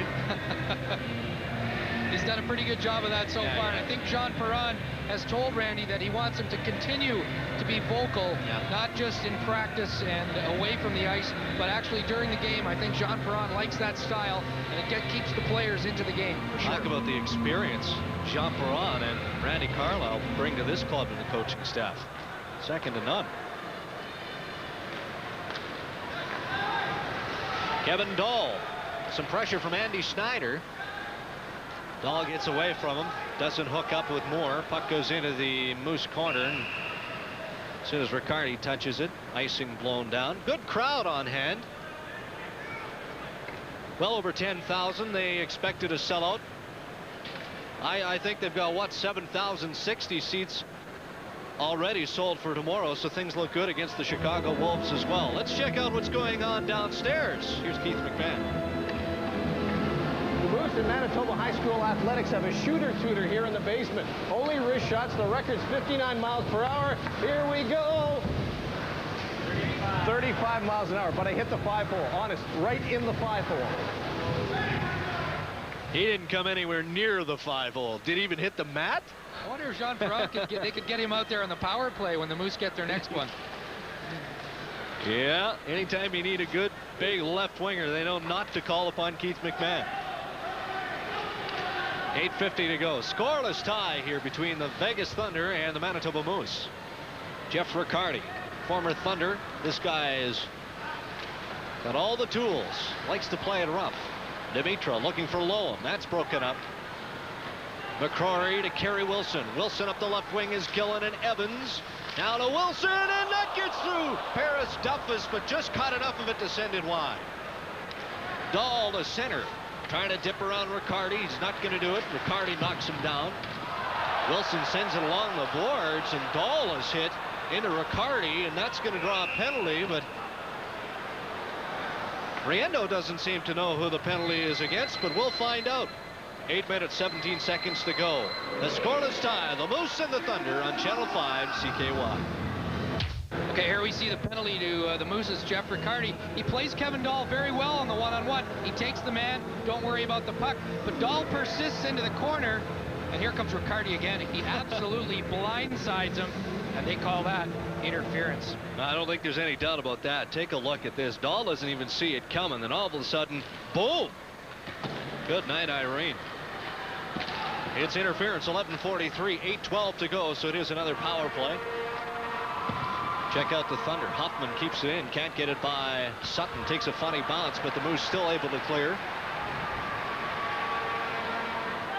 Sarowick holds up in his own zone. Moran steals it, can't get it out for Arneal though. Hoffman back to Sarowick. Thunder in the power play. Stefan Moran is persistent. Fans like that as the Moose try and kill out the penalty. Hoffman. Pavel Dimitra off his skate. Dimitra lets it go. McCrory almost had clear sailing to Paris Duffus, but can't capitalize. Things not going well on the power play here. Dimitra gives it up to McCrory once again. Rolls off his stick. Dimitra at center. To Gendron. Gendron looking for Blaine Moore. Got a piece of it too much, and it's knocked down in front of Riendo. The Moose will send it all the way down the ice with 46 seconds to go in the penalty to Jeff Riccardi. No scores so far in the second period. Dahl drives it into the Moose zone. Schneider waves at it. Patrice Lefebvre of the Thunder along the right wing boards. Back to the point. Kevin Dahl. Dahl back to Lefebvre. That's high and wide of Riendo. Arders Krupax keeps it in for Quinney. Patrice Lefebvre can't get to it before Jimmy Pack, and with some help, Andy Schneider sends it down the length of the ice. 6.5 minutes to go in period number 2. 10 seconds left in the power play of the Las Vegas Thunder. Thunder looking for their 3rd win of the season to go along with a couple of losses. Gonna have to score some goals. Gillen. Gillen to Schneider. Schneider loses a puck to Arders Krupax. Left point, Ken Sutton brings it along the boards. Gillen lets it go. Dahl brings it free for Ken Quinney. Quinney across the line. Turns it over to Sutton. Here's Jensen. Jensen drop pass for Stefan Moran. Sutton heading to the net. Moran shot. Rebound.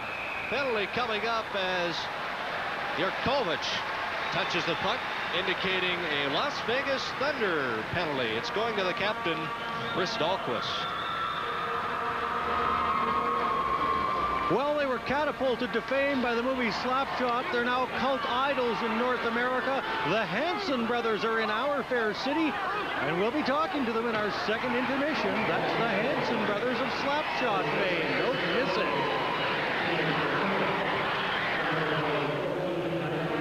All right, take a look at the penalty coming up here to the Las Vegas Thunder. Shot by Moran, and there you see Dahlquist tying up his man Chris Jensen. More than ties him up, flips him on his behind, and that draws the penalty. It's a tripping call at 14-19, so guess what? More special teams. Who would have thought that in this hockey game? Well, during training camp, I know veterans like Scott Arniel and Jimmy Pack, who've played in this league, Chris Jensen, they kept repeating themselves that special teams were going to have a lot to do with a lot of games in the IHL season. And I think they've been proven right tonight. 5:41 to go in the period. Face-off to the right of Duffus.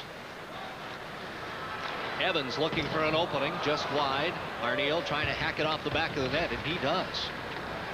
Moose trying to apply pressure, chopping wood. Duffus might be caged in. Saroic brings the net back, saves his goaltender. Sutton skating deep in the zone.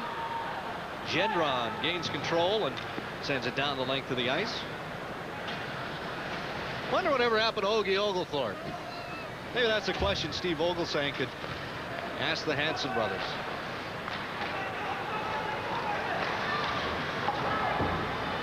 Minute 20 to go in the power play. Scoreless in the second period at Winnipeg Arena. The Manitoba Moose home opener. Gary Huffman flips it into the Moose corner. Both teams going to change. 4:45 to play. Kenny Sutton. Good fight with Quinney early as Lefebvre throws the puck to the Moose head at center ice. Scott Allison. Allison being pursued by Patrice Lefebvre. He dishes off now to Evans. Evans pumps it into the right wing corner. Duffus out of his net. Kimball can't get to it in time. Sutton keeps it in from the right blue line. Pass up high for Allison to Kimball. Kimball on his backhand. McCrory has it squirt through his legs. 30 seconds to go in the power play. Thunder and the Moose scoreless here in the second period.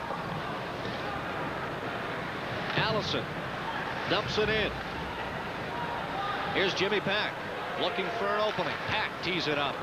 That goes off Dimitra's skate to Lefebvre. Dimitra heads up ice. Lefebvre hits him. Dimitra stops up, and Pack, veteran defenseman, has a couple of Stanley Cup rings, steals a puck away. The McCrory now to Randy Gillen. Gillen bumped on the play by Saroic. Good hit by Schneider as he hits Kerry Huffman, but the Thunder bring it out. Pavel Dimitra.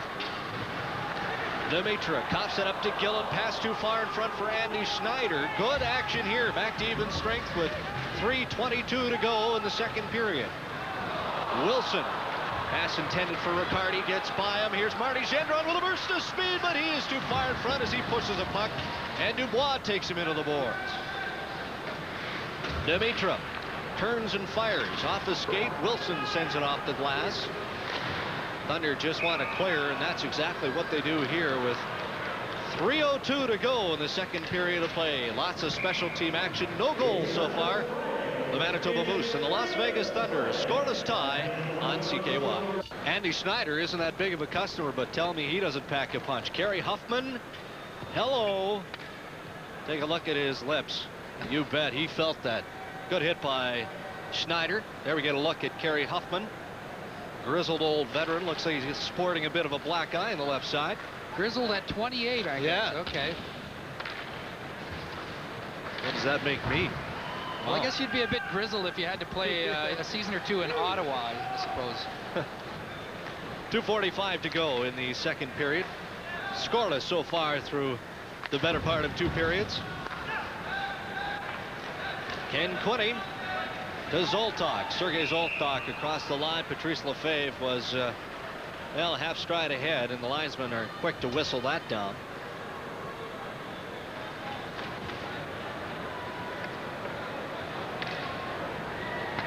You want something to look forward to in the second intermission? How about these guys? Steve Vogelsang will be along to talk with the Hanson brothers from the Charlestown Chiefs. Remember them?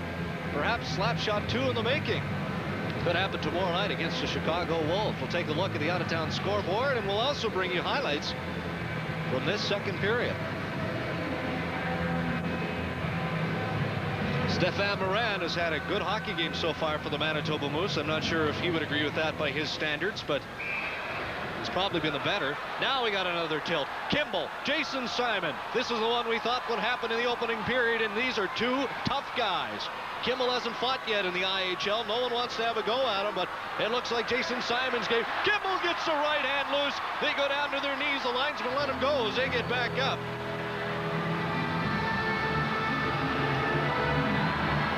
Jerseys are tied down, so there's not going to be a lot of free-for-all. Simon has his right arm ready, trying to get it loose. How do you step into this one? You are talking about 2 big scrappers. Jason Simon, Western League veteran, ties up Kimball along the boards. Now, they ain't going to develop into much, I don't think. These guys have done just about all they're going to do, and the linesman will step in. You didn't know that was coming. You expected it might, because you hear so much about Jason Simon and what his role is with the Las Vegas Thunder. And Darren Kimball said the day he arrived in Winnipeg, he said, look, Jean Perron didn't invite me here to score 50 goals. Well, You know, I have the feeling Kimball might have been getting a little antsy in the first 4 games. He didn't really find a good spot to have a scrap on the road trip. In one of the games in Long Beach, he actually wound up playing a regular shift for most of the game, and he played rather well. The guy has some skill, so he didn't find a proper place in that game either. I think he was probably hoping to maybe get one under his belt tonight, and he found the right opponent after that faceoff.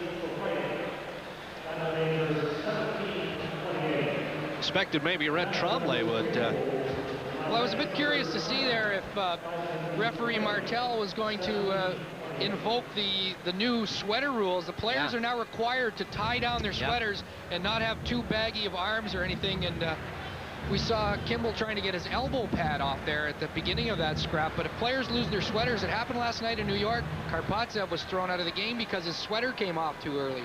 All right, well, there you had a look, a bird's eye view of the Thunder dressing room. Jason Simon will sit it out for the remainder of this period and a bit of the third. Scoreless with 2:25 to go. My guess, those 2 guys, Kimball and Simon, trying to get something going here in the second period. Still scoreless. Dahlquist crosses the goal line.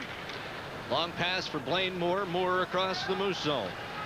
Is Tremblay heading to the net? Moore on the backhand. Tremblay crashes in front of Riendo, and Tremblay gives Riccardi a shot. Those are 2 willing combatants, I'm sure. Tremblay is still looking for a man open. He's got Riccardi looking over his shoulder. Things could get nasty here. Tremblay is saying, look it, we got lots of open ice. And Riccardi skating around, sort of inviting him to come on out and have a go at it. And a kind of an innocent little shove in the goal crease started that flow. We had Tremblay in the goal crease, and he kind of gave a little shove. I believe it was McCrory that wound up trying to just push him away from Riendo. We had the Thunder player giving a little jab here or there. No, it was Riccardi. There really wasn't any need for that, but when you get 2 tough hombres like that. Well, they're still pushing around. You know what? Rob Martel is going to quiet this mess down, and he'll just invoke a couple of significant penalties. And well, we have a bit of a, well, I wouldn't call it a dangerous situation, but both teams are trying to make a change. Now each side has 9 or 10 players on the ice. You've got to be very, very careful something doesn't break out when that situation is going. I think Martel now has decided he's going to call 2 penalties because I I think he wants to tell the players that he's in control of this game, and he's not going to put up with any of this messing around well after the whistles. 2 minutes, 3 seconds left in the second period. A little bit of excitement here in the latter stages of period number 2. And Lowen and McCrory are still jabbing at each other down here as Martel's making the penalty call. I don't know if that's something we'll have to watch for in the third period. These, I wouldn't call them exactly heavyweights, but they were kind of rubbing the face with the glove there while the other stuff was going on, and they were kind of poking each other with the sticks while Martel was making the penalty calls to Riccardi and to Tremblay, I believe. Well, that's exactly what's happening as Riccardi's in the penalty box. No one comes out with any distinct advantage, so face-off will be played in the neutral zone in front of the Las Vegas Thunder bench. 2 minutes now coming up with 4-on-4 play, and the Moose, you know, must continue to pay attention to their defensive responsibilities. Dimitra is out there, and Zoltak. These guys can fly, and Gillen and Wilson are going to have to be very alert as to who gets behind them or who they let go. Off the face-off, Moose carry it back into their own territory. Kenny Sutton along the boards being hassled by Zoltak. Here's Gillen. Gillen to Wilson. These two can get it done. Wilson has some trouble, puts himself offside, and play is whistled down. Kerry Wilson is not going to be happy with that particular play. He knows he can do better than that. Well, I don't think they can be terribly disappointed. To me, and it's no knock on Gillen or Wilson, but this is a sort of a defensive situation for the Moose. Wilson coming back so far so good after his 10-year career in the NHL. He's looked very strong through the first bunch of games, and here again tonight he's skating very well. Great story, really. Great hockey story. He says both knees are all right. Got him checked out thoroughly. I mean, his pace is going to be somewhat staggered as they just acclimatize him to the schedule of the International Hockey League. Minute 25 to go. Zoltak in the slot, rips it wide, stick side of Riendo. Ken Sutton. Kerry Wilson. He can't do much with it. Zoltak and Dimitra having some fun. Here's Dimitra. Pushed off the puck by Eric Dubois. Zarok over to Huffman. Huffman takes a long shot. Riendo gets a glove on it, and he'll drop it for Eric Dubois. A minute to go in period number 2. 50 seconds left in the penalties to Riccardi and Tremblay. Scoreless hockey, the Las Vegas Thunder and the Manitoba Moose. Gendron behind the Moose net. Gendron looking for someone out front. He had Dimitra, but the puck was intercepted by Kenny Sutton. Sutton now to Arneal. Arneal across center. He's got Moran on the right side. Arneal trying to get between Dahl and Dahlquist. Can't do it. To the point. Wilson. His shot tips off a stick, stays wide. Lefebvre for the Thunder. Now to Kevin Dahl. 20 seconds to go in the period. Dahl deep in the left wing corner to the point for Dahlquist. 4-on-4 hockey here for the next 12 seconds. Jim Pack for the Moose. Finds Arneal on the Manitoba blue line. Up ice for Stefan Moran. Moran looking for some help. Can't get it as Dahl gets a stick on it. His pass intended. Now we've got some action behind play. Lefebvre doesn't get the shot away. Martin Gendron and Jimmy Pack were wrestling a little bit behind play, but neither one of those two guys seems particularly interested in pursuing the matter. That'll do it, though, for second period play as Vinny Riendo assesses the situation.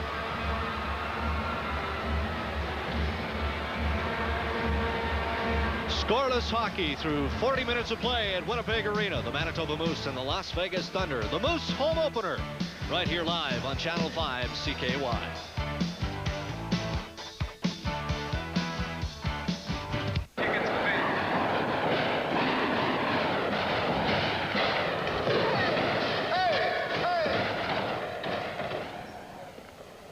You guys are Hansons. The machine took my quarter. Who are you? Reggie Dunlop, the coach. Grab your freaking gear and let's get going.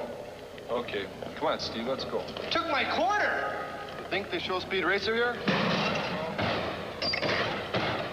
Hey, guys, hey! Wait up! Hold up! Well, I've hit the big time now. I'm here. Hold it, hold it.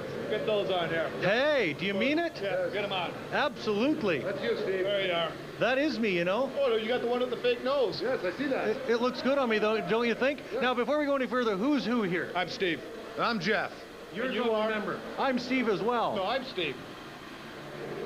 Then who am I? It's the glasses, you know. I'm going to have to sit down here in a minute. What are you guys doing in Winnipeg anyway? We thought he was sitting down. No, really. Stand up. Stand up when we do this. Next time we do this, I'm standing on a box. That's what they're doing. You just can't tell at home. All right, what are you doing in River City? Well, Coach Prone called us in here. Moose needs some help, I think. Old-time hockey.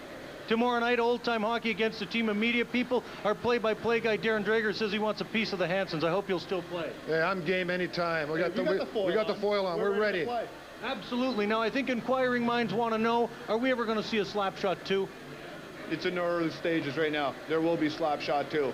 The early stages. What does that mean exactly? That means they're going to be out very soon, and I think we're going to be in it too. It means the same thing as inquiring minds. Yes. Yeah, I'm not exactly sure what that means either. Now, before I let you go, if it's not too much trouble, would you... Before we go, where's the watch we're going to get for this interview? Yeah, are we going to watch or a radio? Okay. TV, all right. We're on a budget here at CKY.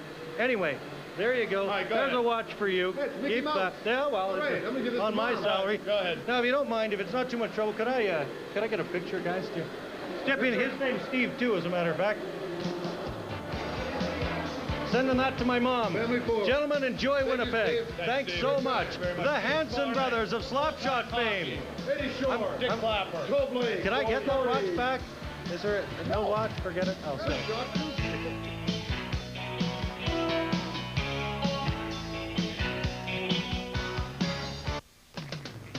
Well, we're back live at the Winnipeg Arena, scoreless after 2 periods of play. Our special thanks to the Hansons for taking time out of their busy schedule, and of course, special thanks also to Universal Studios for the gracious use of that video from the cult classic Slapshot. Now, taking a look at our second encore music, out-of-town scoreboard. Fort Wayne out ahead of Milwaukee 3-2. That one in Milwaukee in the third period.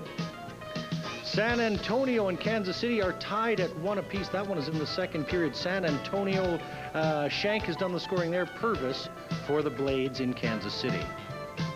Houston and Utah also tied at 1 in the second period. Gary Shuchuk with the lone marker for the Arrows. The Utah Grizzlies, the defending IHL champions. Craig Fisher, who once played a little bit of hockey here in River City. That one again 1-1 in the second. Long Beach and Phoenix, they are just underway in the home of the Roadrunners. There's another hockey team in Phoenix. Name escapes me. It doesn't matter. Anyway, that one's scoreless. The Ice Dogs and the Roadrunners in Phoenix. Quebec, this is their home opener tonight. The Rafales, they're tied at 2 with the Detroit Vipers. The Vipers, of course, leading their division with a 3-1 record. And Cleveland and Cincinnati, another 1-1 tie. Not a lot of scoring in the eye tonight. Third period, Mikhailuk has scored for the Lumberjacks. Cincinnati Cyclones goal scorer McDonald, 1-1 in the third. And one last score to take a look at on the second encore music store out-of-town scoreboard. Orlando up 3-1 on Grand Rapids. Smith Buchanan and Denny Felsner for Orlando. Smith, the other Smith, for Grand Rapids. Now let's turn it over to your friend and mine, the man in the stands, Keith McMahon. The first renovation you notice when you come through the main doors of the Winnipeg Arena is the new souvenir shop. Now, I'm only going to do this once and once only and never again for the rest of the season. Want to care for a sec? Who looks sillier, you or me? You. Me? I think he's right. You know, hey, I think that lady just realized she's on TV.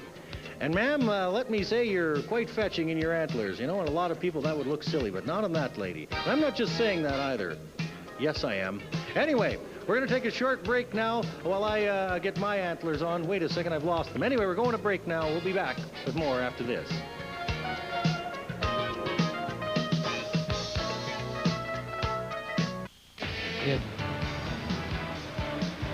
Las Vegas Thunder and the Manitoba Moose are still scoreless in the second intermission of IHL hockey here at Winnipeg Arena. Pleased to have you aboard on Channel 5 CKY television. Good crowd on hand here at Winnipeg Arena. Well over 10,000 sellout, and that's what it's all about, isn't it? Good family entertainment, affordable family entertainment. I sound like Sam Cates, but it is nonetheless, and lots of people having fun here tonight in the International Hockey League. Not a lot went on in terms of goal scoring in the first period. None, as a matter of fact. Same thing applies in the second period, but the physical play started to develop once again in that second period. I think there were fewer chances in that second period, Darren, and more hits, more attempts to play the body, and I think we're going to see that trend continue in the third period. Saw some fights as well. Darren Kimball got involved. Jeff Riccardi started to stir up some action late in the period. Let's take a look at a couple of these hits right off the bat here, Tim. I think this the first shot we have is Eric Dubois just playing his man at center. He dishes off the puck, but Dubois doesn't really care where the puck went. He just wants to make sure he eliminates his man from the play. Yeah, Blaine Moore taken down here. Then you see the big jump by Lowen as he nails Wilson. Could have been a charge. They didn't call it. He was charged earlier in the period for it, but not a bad hit. And here we see the penalty on Riccardi. He blindsides Kevin Dahl. It's a pretty devastating check. Dahl does not see it coming when he turns to his right. I think Riccardi was looking for a little bit of revenge there, and he got 2 minutes for his troubles. Well, maybe the best hit of the period belongs to Andy Schneider. Take a look at this as he hits Kerry Huffman. That is shoulder to shoulder. Huffman knows that he's been tagged, and it's a classic hit. That's the kind of thing that at least I remember. I watched the Minnesota Moose play it 4 times last year, of course, at the Target Center in Minneapolis, and that's what I remember from Andy Schneider, and I remember that from his days in the Western Hockey League with the Swift Current Broncos. That's the type of play, I think, that gains his success in this league. Well, that just goes to show you, you don't have to be a monstrous guy like Scott Allison to play a physical brand of hockey. You can get in there, put the shoulder in the guy's chest, knock him over, knock him off the puck, and that's exactly what Andy Schneider does. And in that instance, and he's been doing that in the first 5 games of the regular season. Lots of chances. I mean, the special teams have been there in the first 40 minutes of play. Unfortunately, no goal scoring, but as we know, sooner or later it's going to happen. If it doesn't happen in regulation, they'll do it in the shootout. Oh, yay. All right, let's go back downstairs. Here's something that you don't see every day. It certainly happens every day. Look at this guy.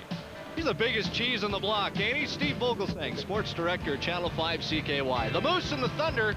Stay with us. It's third period action coming up right after this.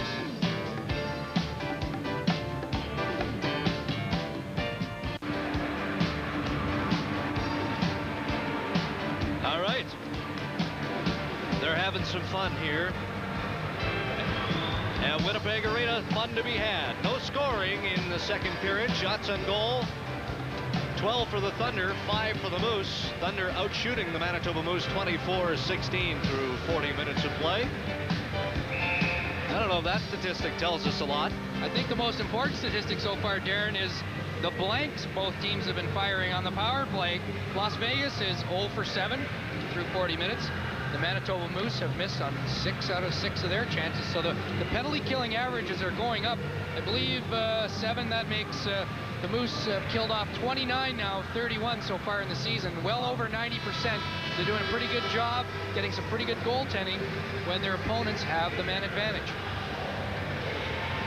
I think fans so far enjoying what they're seeing out of these two teams. Paris Duffus getting set for the third period. Getting some reassurance from assistant captain Patrice Lefebvre. Vinny Riendo is just pleased to have a look around at the new digs here at the arena. All kinds of construction going on. Not quite finished, but boy, if you have a look at the lounge over the shoulder of Vinny Riendo, it looks like people are enjoying that. Seems to be a pretty popular spot down there to watch the game. You're sort of right in the goalie's back pocket. I'll tell you, that is part of the draw of the International Hockey League, is its entertainment value, and by the looks of the glasses stacked up and the people in that lounge, they're being entertained. Chris McSorley having a look at his lines and seeing if he can do anything more to try and break this scoreless tie as we get into the third period. Thunder and the Moose live from Winnipeg Arena.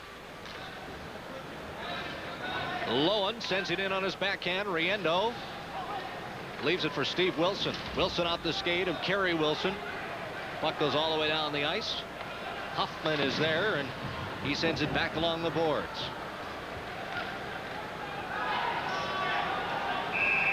Soroik plays a puck in his zone and plays whistled down. It's offside, Darren, and there again is the new offside rule. Andy Schneider, he could see Randy Gillen in plain view trapped inside, but he still chose to shoot the puck in, and as soon as you do that, it's going to be blown dead and the faceoff's going back in your own end. There's no more tagging up, and that has got to be a play the players are going to have to get used to. It's a new rule this year, and usually the reaction has been to get the puck and just drill it back in, because that's always been the safest thing to do. And no longer is it very safe to do, because not only does the play get called, but you're back in your own end defending right away. Well, and it forces defensemen to learn to move the puck, skate with the puck in the neutral zone. I know that's something that Glenn Sather of the Edmonton Oilers argued about for years, wanted to change back. He said it's tough to develop defensemen when you can't see them skate or move the puck in the neutral zone. Too easy to just get to the line and dump it in, and now they can't do that. And we've seen that offside play whistled down a couple of times already tonight. In the second period, the Moose only had 5 shots on goal. We noted there in the second period summary, and Duffus didn't have a lot to do in that period. There were 12 at Vinny Riando, a couple of dangerous ones, so we'll see if Duffus maybe hasn't nodded off here. I don't know that he would have, but he certainly didn't have a whole lot to do in that second period. I know he played well against the Moose on the weekend. Pavel Dimitrov can't get it by Eric Dubois. Dubois scoots it up and then flips it with his glove. Zoltak keeps it in the Moose zone. Sutton has it behind his net. Up the boards for Arniel. He just plays it to neutral ice. Dahlquist backpedaling in his own zone. Stops up along the left wing boards. Gives it up for a moment to Chris Jensen. Jensen then can't do much with it as Dahlquist recovers. Arniel on his backhand for Sutton. Here's Jensen. He has Moran to Moran. Reaching on the backhand. Corrals it. Looks for some help. Now he coughs it up. Good opportunity. Zoltak intercepted, and he fires it into the Moose corner, and icing will be blown down with 18:26 to go. Those guys just haven't been able to click. A couple of chances on a 2-on-1. And I think we're going to see maybe in the third period the characteristics of the IHL versus the NHL a little more. Probably a good example for the fans, maybe looking at their first IHL game. In the NHL, if you got to this point, I think you'd start to play it very cautious, especially if you were the road team. Yeah. You'd want to be taking something out of here. But so far, in the 134 we've played, we've seen a couple of chances and gambles already, and that's the nature of the IHL. You've got to gamble and take a chance, take a risk to try to make something happen. Scoreless here in the third period. Face off to the left side of Duffus. Riccardi back onto the ice. He keeps it in. Here's Scott McCrory. McCrory can't get a good shot away, misses the net. Kept in by Evans. Now McCrory has it, looking for some room. Out front for Gillen, or I should say Allison. Shot by Riccardi's up high, stick down by McCrory, and they will whistle it on a high stick. Both teams trying to do whatever they can really to get something going. I know the second period started a little slow as well. Scott McCrory has been really good. He missed a golden opportunity late in the second period. And pass out front was not on his side of the blade, and he couldn't get it in. If the puck was there, it was in the net. Had he been born a left-handed shot instead of a right-handed shot, the Moose may have a 1-goal lead. Face off in the neutral zone. Simon and Kimball still in the penalty box for their tilt late in the second period. Still scoreless if you're just tuning in. Welcome to the Manitoba Moose home opener on Channel 5 CKY, one of an 8-game broadcast. Zoltak across the Moose line. Zoltak fakes the shot. Oh, that goes through the legs off the post. Enron scores. Riendo didn't make the initial save. I think it went 5-hole through his legs. It caught the inside of the pad, hit the post, but Marty Gendron is there for the rebound, and the scoreless drought is over. Well, the chance all developed back up the ice. Before we see the replay, Kenny Sutton got caught pinching in. The puck did go through Riendo's 5-hole, and it hit the goalpost, but Gendron followed up the play nicely, and he put it upstairs where there was no chance a sprawling stick or leg might stop it. But the play all developed when Kenny Sutton got caught pinching at the offensive blue line, and 3 Las Vegas Thunder players burst out over the line. It was basically a 3-on-1. Martez Gendron's 4th goal of the International Hockey League season. That breaks a scoreless tie. It is 1-0 Vegas here in the third period. 17:25 to go. Now the Moose got to step it up. Gillen can't do much with it. Lefebvre Pushes it over for Darcy Lowen. Lowen around Schneider, but is knocked down by Dubois. Sutton deep in his zone. For Kerry Wilson. Wilson to Gillen. Cross-ice pass for Schneider. The three of them kind of hook up with one another on the Thunder blue line, and here comes Vegas. Lowen takes the shot. Riendo makes the save. Rebound straight out. Huffman can't do much with it. Las Vegas now has some step. Lowen for Gendron. Just scored. Huffman the shot. Riendo the save. And the Moose just doing what they got to do, and that is clear the puck at all costs. So 16 minutes, 15 seconds, or 50 seconds to go. The Thunder with a goal from Marty Gendron lead the Manitoba Moose here in the third by a mark of 1-0. John Perron won't be very happy with his back checkers on this one. Zoltok comes in, takes the save. Now you see Dubois in the middle of the screen. I'm not sure who that Moose forward is on the far side. It's Andy Schneider. He skates right by the play and around, and that leaves Gendron all open in the slot to put it home, and it's 1-0. Zoltok getting the assist at 2:17 of the third period. So far, that is it in terms of goal scoring. Jim Pack. Stefan Moran to Chris Jensen. Jensen has Wilson cutting up the corner. Moran tied up by Soroik. Puck comes out to Paris Duffus, and he's not going to let the Manitoba Moose gain any momentum. He's played a pretty conservative type of hockey game, and I would assume that's his style. But at this stage of the game, goals have been hard to come by, and he's not going to get fancy. Well, I don't think so, and you know, we're going to see Duffus as the period goes on. He's probably going to kill everything that he can. He's got a 1-goal lead in the enemy building. He's played pretty solid so far, and I don't think we'll see him taking too many chances.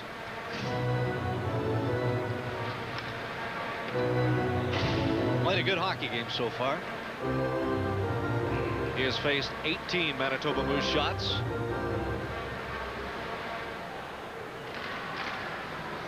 Off the draw, Riccardi from the point drives it in. Evans up the left side. Kept in by Allison. Shot just wide, left side of Duffus.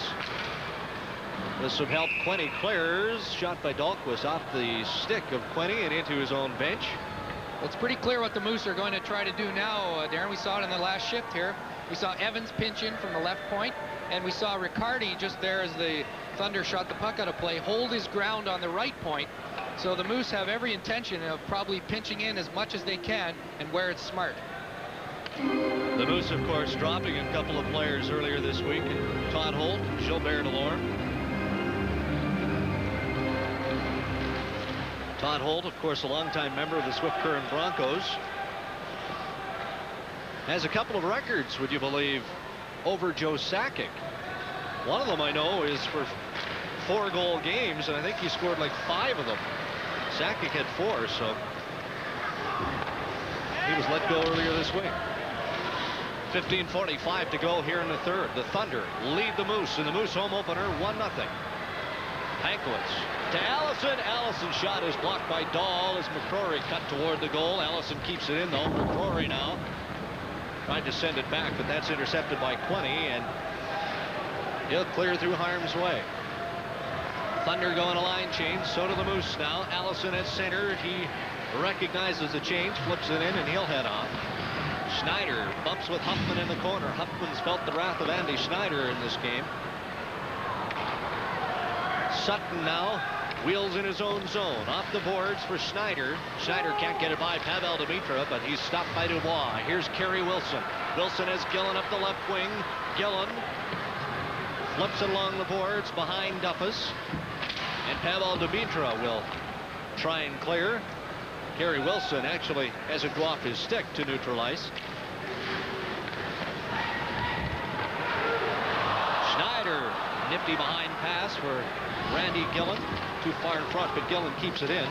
Schneider fighting with Dahl in the right wing corner of the Thunder zone. Now Schneider falls, still gets it back. Dubois shot, stick save by Harris Duffus.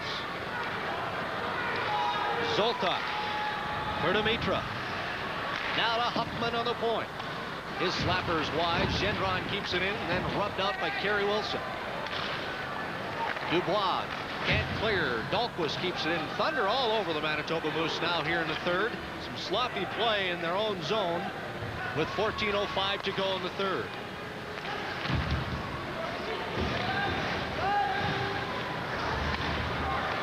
Jeff Sarowick. Bouncing puck. Steve Wilson whacks at it, and he'll drive it into the Las Vegas corner. Arniel hustles after it. Played along the boards by Sarowick for Quinney. Quinney dishes off to Darcy Lowen. Lowen drop pass. There's Moran. Moran for Arniel at center. Arniel has Jensen. Arniel across the line to Pack.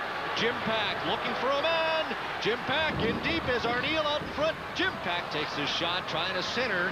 Goes off the side of the net. Stefan Moran in the corner. Arniel backhand. Pack from the left point. His shot gets through, but Duffus gets a piece.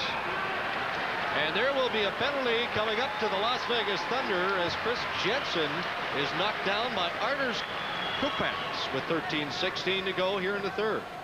Good pressure by the Moose there, Darren. They cycle the puck well behind the net, and a nifty little play by Chris Jensen with his skate actually got it free for the two chances they had, one back to the point. Here comes back the Pack, and I think Duffus just did get the 5-hole closed in time, and as Jensen was standing in front of the net, Kupaks had to knock him over for fear of him getting the rebound. It was a chance he had to take, and the Moose will get their 7th power play of the night. Penalty coming at 6:44 of the third period. How you doing? Welcome to the International Hockey League. You bet. Cell phone, a beverage, face-to-face with some good end-to-end hockey. Boy, I don't know if it gets much better than that. There you see a look at the Moose power play opportunities. 0 for 6. Now that's a stat that Jean Perron is going to look at the end of the night and say, you need to look any further than that. You got to score on special teams. He wasn't very happy on Tuesday in Utah because they didn't get enough shots in their power play. We'll see if they concentrate on getting the puck on net a little more here. 7th power play for the Manitoba Moose. There's 13:05 to go in the period. They trail 1-0. Sutton to McCrory. McCrory on his left side to Pankowitz. Pankowitz can't get it by Dahl. McCrory has it now. Good defensive play by the Thunder. Like 3 goaltenders in front of Paris Duffus. McCrory drops it back for Pankowitz to McCrory. Back to Pankowitz. Didn't have the wrapper, just centered it, hoping for a tip. It doesn't happen. And the Thunder are able to clear as Blaine Moore sends it deep into the Moose zone, and Las Vegas goes on a line change. Sutton leaves it for Scott McCrory. McCrory back to Sutton, now to Evans. Evans up the wing for Pankowitz. Pankowitz dumps it into the Thunder zone. Scott McCrory chases after it. Allison off the boards for Sean Evans. Can't get an effective shot away. Needs some help from Ken Sutton and gets it. And the Thunder send it down the ice. Zoltai. Riendo plays it by Pavel Dimitra. Ken Sutton. 42 seconds to go on the power play for the Manitoba Moose. Here's Arniel. Across the line, he's got Moran with him. Brings it over to Dimitra, and he clears to neutral ice with 11:46 to go in the period. 1-0 Vegas. Arniel at center. Arniel has Moran heading to the net, dumps it off the boards, hoping Evans was there to pick it up. He's not, and the Thunder clear the zone. There you see it. Time ticking down on the Moose power play. 10 seconds to go. For the most part, the Las Vegas Thunder have done a real good job of killing off this penalty to Arturs Kupaks as he's set to come back onto the ice. Stefan Moran for Arniel. Dahlquist gets a piece of it. Not enough. Here's Eric Dubois.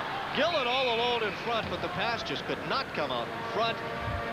Randy Gillen waiting for all kinds of activity in front. Paris Duffus at his mercy, but the pass did not come out. 1-0. The Thunder lead the Manitoba Moose here in the third period on Channel 5. You love to have... Well, time isn't a factor just yet with 11 minutes and 8 seconds to go. The Las Vegas Thunder lead the Moose, though, by a mark of 1-0.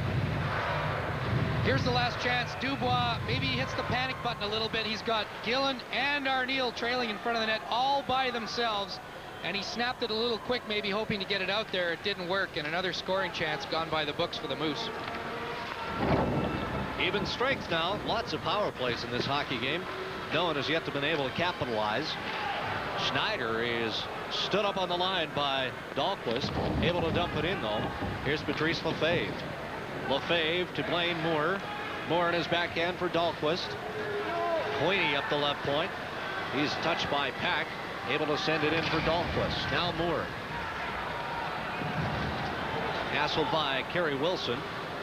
Puck comes to the right point. Dahl, top of the circle, actually. Quinny's shot goes off of Steve Wilson, and immediately Rob Martel is waving for the trainer because did the puck hit him or did the stick hit him? He got something in the face.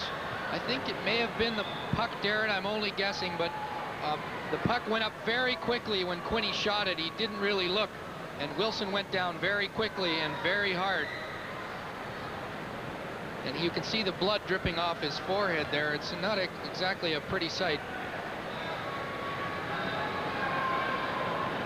And maybe we can hope that it's only his forehead and not anything near his eye. Yeah, you can see the puck right up off his own stick, I believe, as he tried to block Quinny's attempt to score.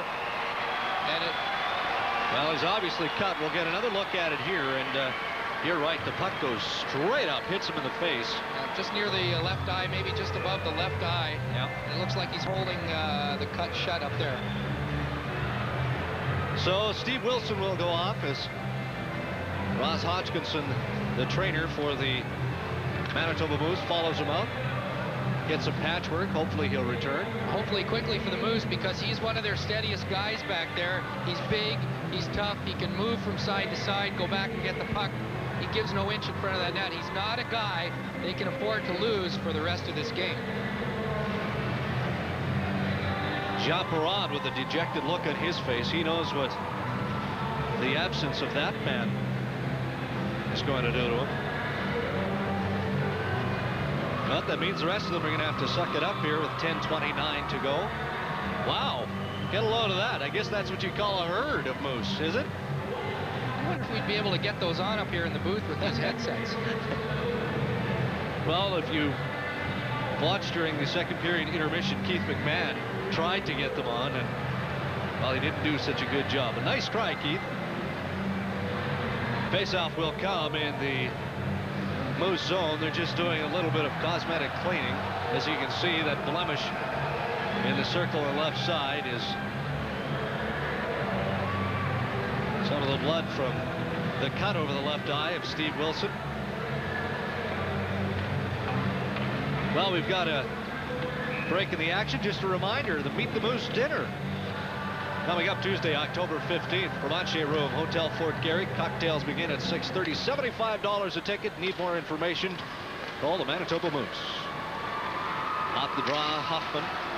Can't do much with it. Here comes the Moose now. Kenny Sutton to Pankowitz. Pankowitz trying to cross the line. Stood up by Soroa.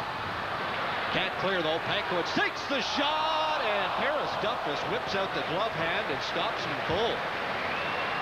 Oh my, Paris Duffus has got to have some radar going in there, as Pankowitz just turned and wheeled. That's a tough save for a goalie when a guy's just turning and wheeling and letting it rip just anywhere it'll go.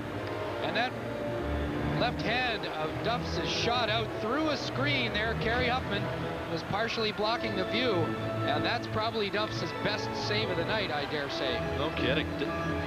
Pankowitz coiled up. It's kind of like a golf shot. I mean, when he uncoiled, the thing had some juice on it. Good save by Paris Duffus. Maintain his shutout with 10:13 to go. The Thunder leading Manitoba 1-0 here in the third. There you said the S word. Yeah. Here's Kenny Sutton on his line for Eric Dubois. McCrory skates with it, turns it over to Patrice Lefebvre. I think he was looking for Allison. Lefebvre elects to dump it in. Dubois leaves it for Sutton. Sutton in his left wing corner along the boards for Allison. Can't get it by Blaine Moore. Back to Sutton. Dubois for Allison on the line. Looking for Scott McCrory. Swing around pass for Pankowitz. He tries the screen through Dahlquist. Goes off his leg, and Moore will play it for Ken Quinney. Quinney flips it into the Moose zone, so Vegas goes on a line change. Pankowitz drives it into Thunder territory. Here's Moran on the right wing boards. He can't do anything with it because the Moose were going on a line change. He was looking for some help that wasn't there. Thunder in a chase for it. Zoltak against Jeff Riccardi. Dimitra also out there. Zoltak centered. Dimitra not in position, and Arniel carries it out to Gillen. Gillen flips it into the corner, goes after it. Huffman trying to tie it up in his skates. Moose captain bumps him. Some pushing and shoving with Gendron and Arniel, but play is whistled down. 8:50 to go. The Thunder leading the Manitoba Moose 1-0 on CKY.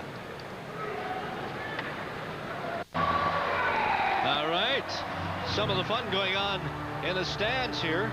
Obviously, that's some sort of promotion.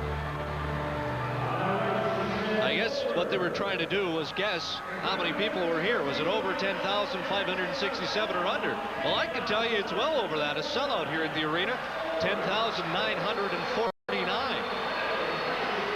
How's that for the home opener? That next game will be tomorrow against the Chicago Wolves.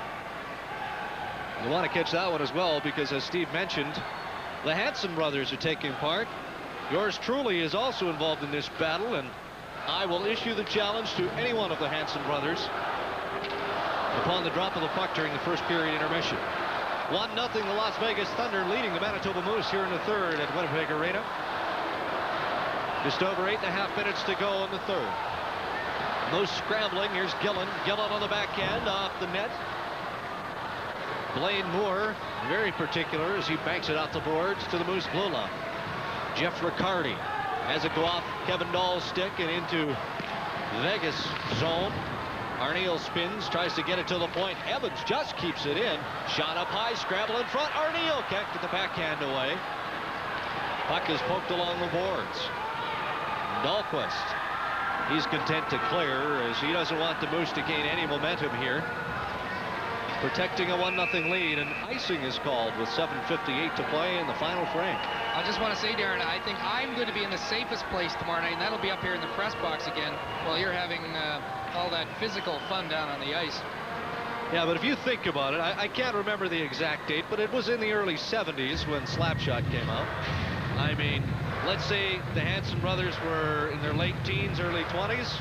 I mean, these guys are pretty old. Are you suggesting they're getting a little rusty, maybe? If I were you, I wouldn't turn my back to any of those guys tomorrow night.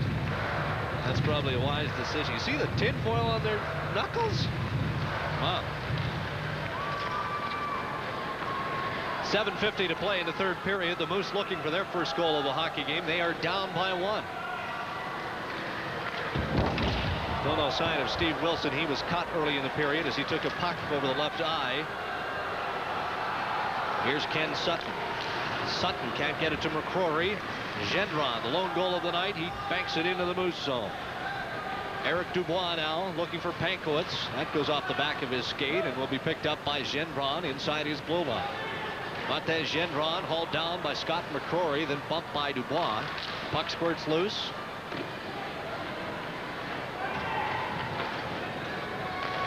Huffman for Soroik. Like one big penalty kill. Soroik back to Kerry Huffman. Huffman sends it off the referee, Rob Martell. Now the Moose dump it in. Wilson being hooked up by Blaine Moore. Wilson trying to center. Moose can't keep it in though, and here comes Pavel Dimitra. Dimitra just dumping it in. Riendo caught in tight. Moore can't get to the puck before Riendo plays it along the boards for Pack. Now to Andy Schneider. Schneider across center. As Riccardi pinching in. Schneider rolls off his stick and Lefebvre clears. 6.5 minutes left in the hockey game. Patrice Lefebvre. The wide angle rips his shot, and Riendo makes the routine save. Puck just comes outside the Moose zone. Schneider picks it up for Wilson. And play is whistled down offside. The Moose are having a lot of difficulty getting something going here in the middle stage of this period. We're down to 6:15 left, and I dare say that they may be a bit tired. They've had a short bench at times during this night because of a couple of fights, a couple of injuries, and they just just don't seem to have that jump to get to the attack in the last 4 or 5 minutes to make anything happen with their forecheck or with the rush. Well, they've turned up the shot clock a little bit. They only recorded 5 in the second period. But again, I mean, power play opportunities will tell the tale when this game comes to a halt, providing, of course, the Manitoba Moose don't score in that time. They've got 6 minutes, 15 seconds to do it. Face-off in the neutral zone. Front of the Las Vegas Thunder bench. Stéphane Morin will take the draw. Arniel on the right side. Gillen on the left. Dubois on the point. Rips it into the Thunder zone. Sean Evans chases after it. Kevin Dahl for the Thunder.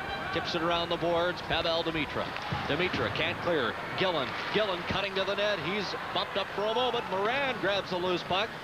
Stéphane Morin hit by Dahlquist from behind. He goes into the boards fairly stiffly. You can see the penalty will be drawn. Dahlquist doesn't like it. He doesn't think that it was worthy of the call, but his opinion really doesn't matter at this point, does it? Well, you know, this is a really tough call for Rob Martel with only 5:52 left. You're not allowed to shield the puck with your body like that and you know, use the boards, but Dahlquist does make a bit of a dangerous play with that kind of shove. But what Morin did was try to shield the puck with his body, and if you do that near the boards, you do leave yourself open a little bit. The referee's not supposed to call that if it's a deliberate attempt to prevent the defender from getting at the puck. So, you know, he had to make the split-second decision, and I guess he decided the impact with the glass was enough to warrant a 2-minute penalty. All right, well, we'll check out the Manitoba Moose power play once again, because the Las Vegas Thunder captain is in the penalty box. Penalty coming at 14:08 of the third period. Riendo readying, hoping his team can do something to even things up and make him do some work maybe in the shootout. I don't think goaltenders like that shootout too much. Moose power play, face-off. Right side of Paris Duffus. Morin kicks it back to Sutton. His shot is blocked by Blaine Moore. He's limping. Evans. Here's the shot. Morin blocked again by Dahl, and this time the puck squirts straight up into the air over the boards and into the stands. Blaine Moore limping a bit as he blocked his shot from the point. A lot of good defensive work by both teams tonight, blocking shots, sliding at the right point. That actually was an unbelievable pass by Sean Evans to spot Morin all the way over there. Unfortunately for Morin, he had to corral the puck, and then in the time it took him to settle the puck down and take his wind-up, Moore was over there to block it and knock it up into the crowd. I think that was the place for the one-timer, if it could have been possible. Face-off in the Thunder zone. Here's Evans.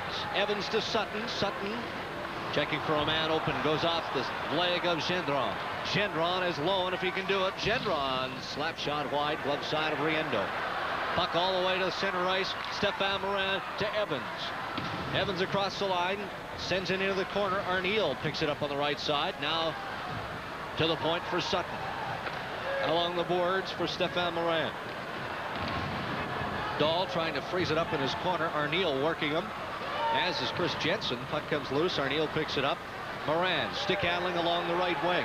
5 minutes to go. Jensen's shot goes off his stick. Flips up to Paris Duffus, and he'll hold on. His bodies go sprawling everywhere in front of the Las Vegas net. 1:06 to go on the power play with 4:58 to go in the third period. The Moose aren't getting much in the way of luck around Duffus. He's been very good at being soft in the net. He hasn't given any great big rebounds tonight, and even though he didn't have control of this puck, it hits him in the chest. Arniel goes after it, tries to knock it loose. You see it there on the crease. Duffus still there. He finally puts his hand on it, but the whistle had gone by that point. Take another look at it, and you see the shot is not a hard one, but again, sometimes those can be the most dangerous. Flips up. Duffus is able to hold on to it despite the surprise. Bodies go flying, but he maintains control. Well, the Moose have had the pressure on for the first 54 seconds of this power play, and that's largely thanks to Stéphane Morin winning the first two face-offs in this power play. Now it's up to Scott McCrory to keep the pressure going here. Face-off left side of Paris Duffus. McCrory wins it. Back to the point. Andy Schneider has trouble for a moment. Then to Dubois. McCrory in the corner looking for Gillen behind the net. He's tied up by Kerry Huffman. Gillen loses his stick. He's trapped on the puck. Huffman just trying to tie him up because he doesn't want the opportunity. Gillen, good perseverance, kicks it free. Pankowitz to McCrory. McCrory skating, has some room, then is spun around by Pavel Demitra. And Demitra is able to clear with 35 seconds to go on the power play. 4:22 to go in the final period of play. The Thunder lead the Manitoba Moose by a mark of 1-0. Could be the last drive for the Manitoba Moose on this power play, and it was quickly snuffed out by Soroik as he fires it into Moose territory. Andy Schneider. Schneider, lead pass for Pankowitz. Pankowitz tied up by Soroik. Dahl just has enough to clear his zone. Schneider turns it over to Pavel Demitra. Demitra with time, no room. Sends it in, and they'll go on a line change. 3:45 to go. 1-0 Thunder in front. Dubois in his own zone, looking for Schneider. Over his stick. Zoltak keeps it in. Stefan Morin through the neutral zone. Cross the line. Morin looking for somebody to the point. Wilson is back. His shot is wide. Pankowitz to Wilson. Dahl picks it up. Can't clear, so he just sends it back deep into his own zone. Here come the Thunder. Gendron over for Quenney. Quenney drops it back for Zoltak. His shot from the slot. Rebound. Wilson falls on top. And he'll hold on. 3:03 to go in the hockey game. The Thunder leading the Manitoba Moose by a mark of 1-0. Trying to get the noise meter going here in Winnipeg Arena. Trying to inject some life into the Manitoba Moose as they are down to 3 minutes and 3 seconds to even up this hockey game, which they trail 1-0. Sold out crowd, 10,949. Gotta have a look at this hockey. Check it out tomorrow as the Chicago Wolves take on the Moose at Winnipeg Arena. Face off in the Moose zone, right of Riendo. Shot from the point goes off the stick of Riendo. Takes a funny bounce off the glass. Sutton has to bat it in deep. Moose are able to clear. Hoffman fires it back in. You know what Las Vegas is doing? They could care less whether they score another one. They just want to run the clock out and secure what they've got in a 1-0 lead.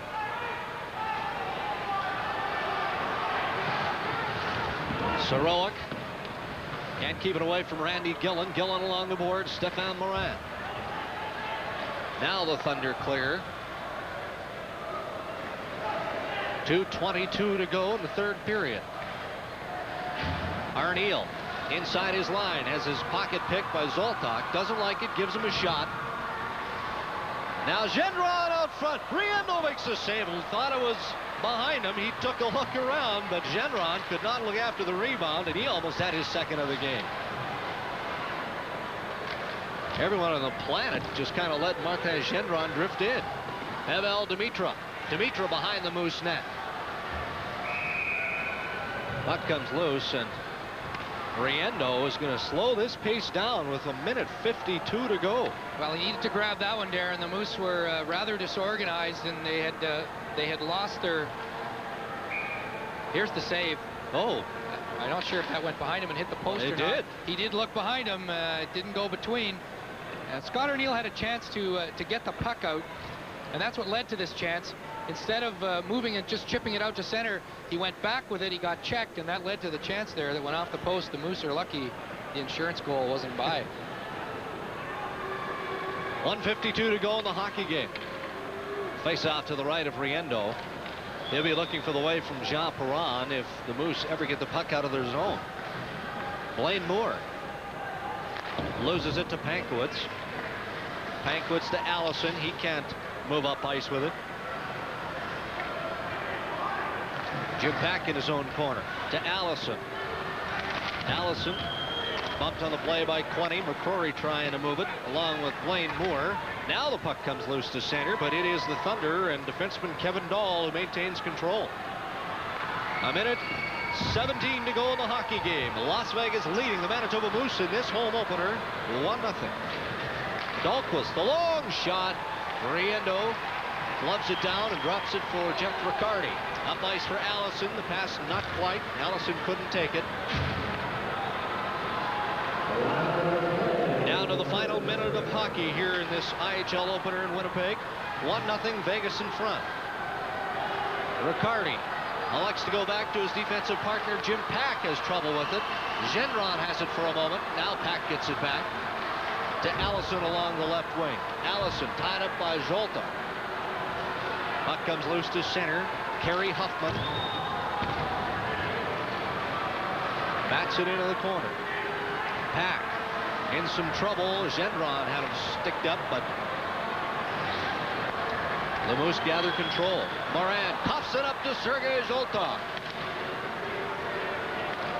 Dimitra gives it back to Stefan Moran. Down to the final 12 seconds of the hockey game. 1-0 Vegas in front. Really sloppy play here late by the Moose. One last effort. Dimitra going in on Riendo as it rolled up the toe of his stick. That was a good opportunity that Pavel Dimitra would have loved to have back in the dying seconds of the third, but so it ends. And congratulations in order for Las Vegas Thunder winning goaltender Paris Duffus. Same can be said to Vinny Riendo, who played a stellar game here for the Manitoba Moose as well. Jean Perron standing behind the bench just shaking his head. He cannot believe how badly the Moose played the last 90 seconds of that game. They're totally disorganized. They couldn't get the puck to a breaking man, couldn't take a pass, couldn't see the ice. Just a terrible final minute, but the Vegas Thunder did a great job of bottling them up. Stay with us. We'll be back with a post game right after this. Vegas wins it 1-0.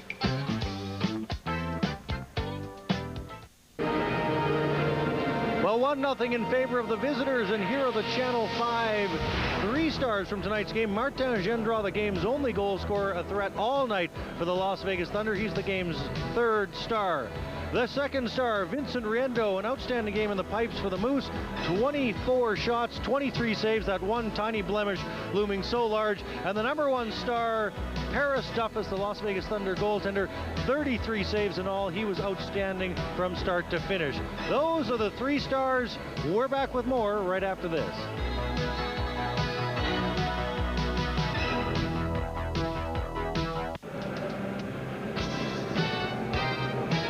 Here's our second encore music. Out-of-town scoreboard. Fort Wayne holding on to a 3-2 lead over Milwaukee. That one in the 3rd period of play. Kansas City and San Antonio still deadlocked at 1. That one also in the 3rd period of play. There in the 3rd, also in Utah, the Grizzlies ahead of Houston 3-2. Phoenix and Long Beach, they're now into the 3rd period. Well, we've seen this before. Scoreless in the 3rd period. And Quebec and Detroit, Quebec trail, they lose in their home opener by 1 goal, just like here in Winnipeg. The Vipers over the Rafale by a final of 3-2. Cleveland, that is a shootout final over Cincinnati 2-1. Cleveland Lumberjacks over the Cincinnati Cyclones. And Orlando and Grand Rapids, they're not quite done. 3-1, Orlando was in front, that one in the waning moments of the 3rd period as well. And here at the Winnipeg Arena, that's the final. Martin Gendron with the lone goal. The Las Vegas Thunder spoil the home opener for the Manitoba Moose with a 1-0 shutout. More after this.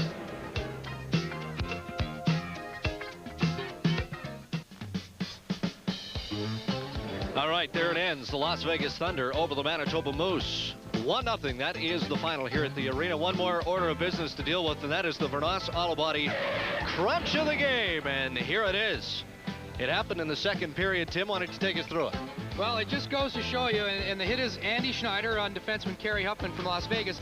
It goes to show you don't have to have your stick up. You don't have to have your elbow up. You don't have to run 40 feet at a guy. Just put your shoulder into him and knock him hard. And that's our crunch of the game. That is old-time hockey. Schneider loved it. Huffman hated it. Stay tuned. We'll be back to wrap things up from the arena right after this.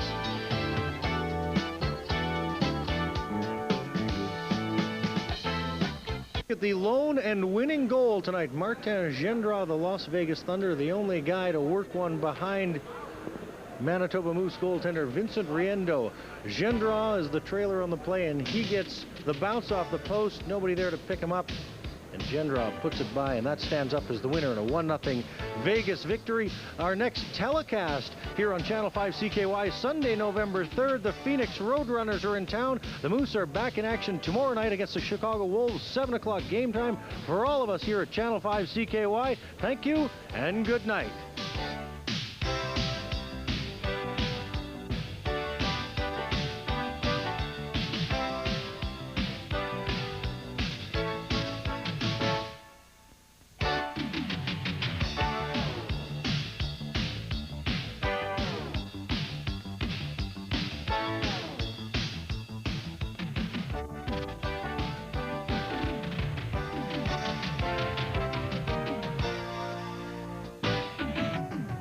This has been a Channel 5 Live special presentation.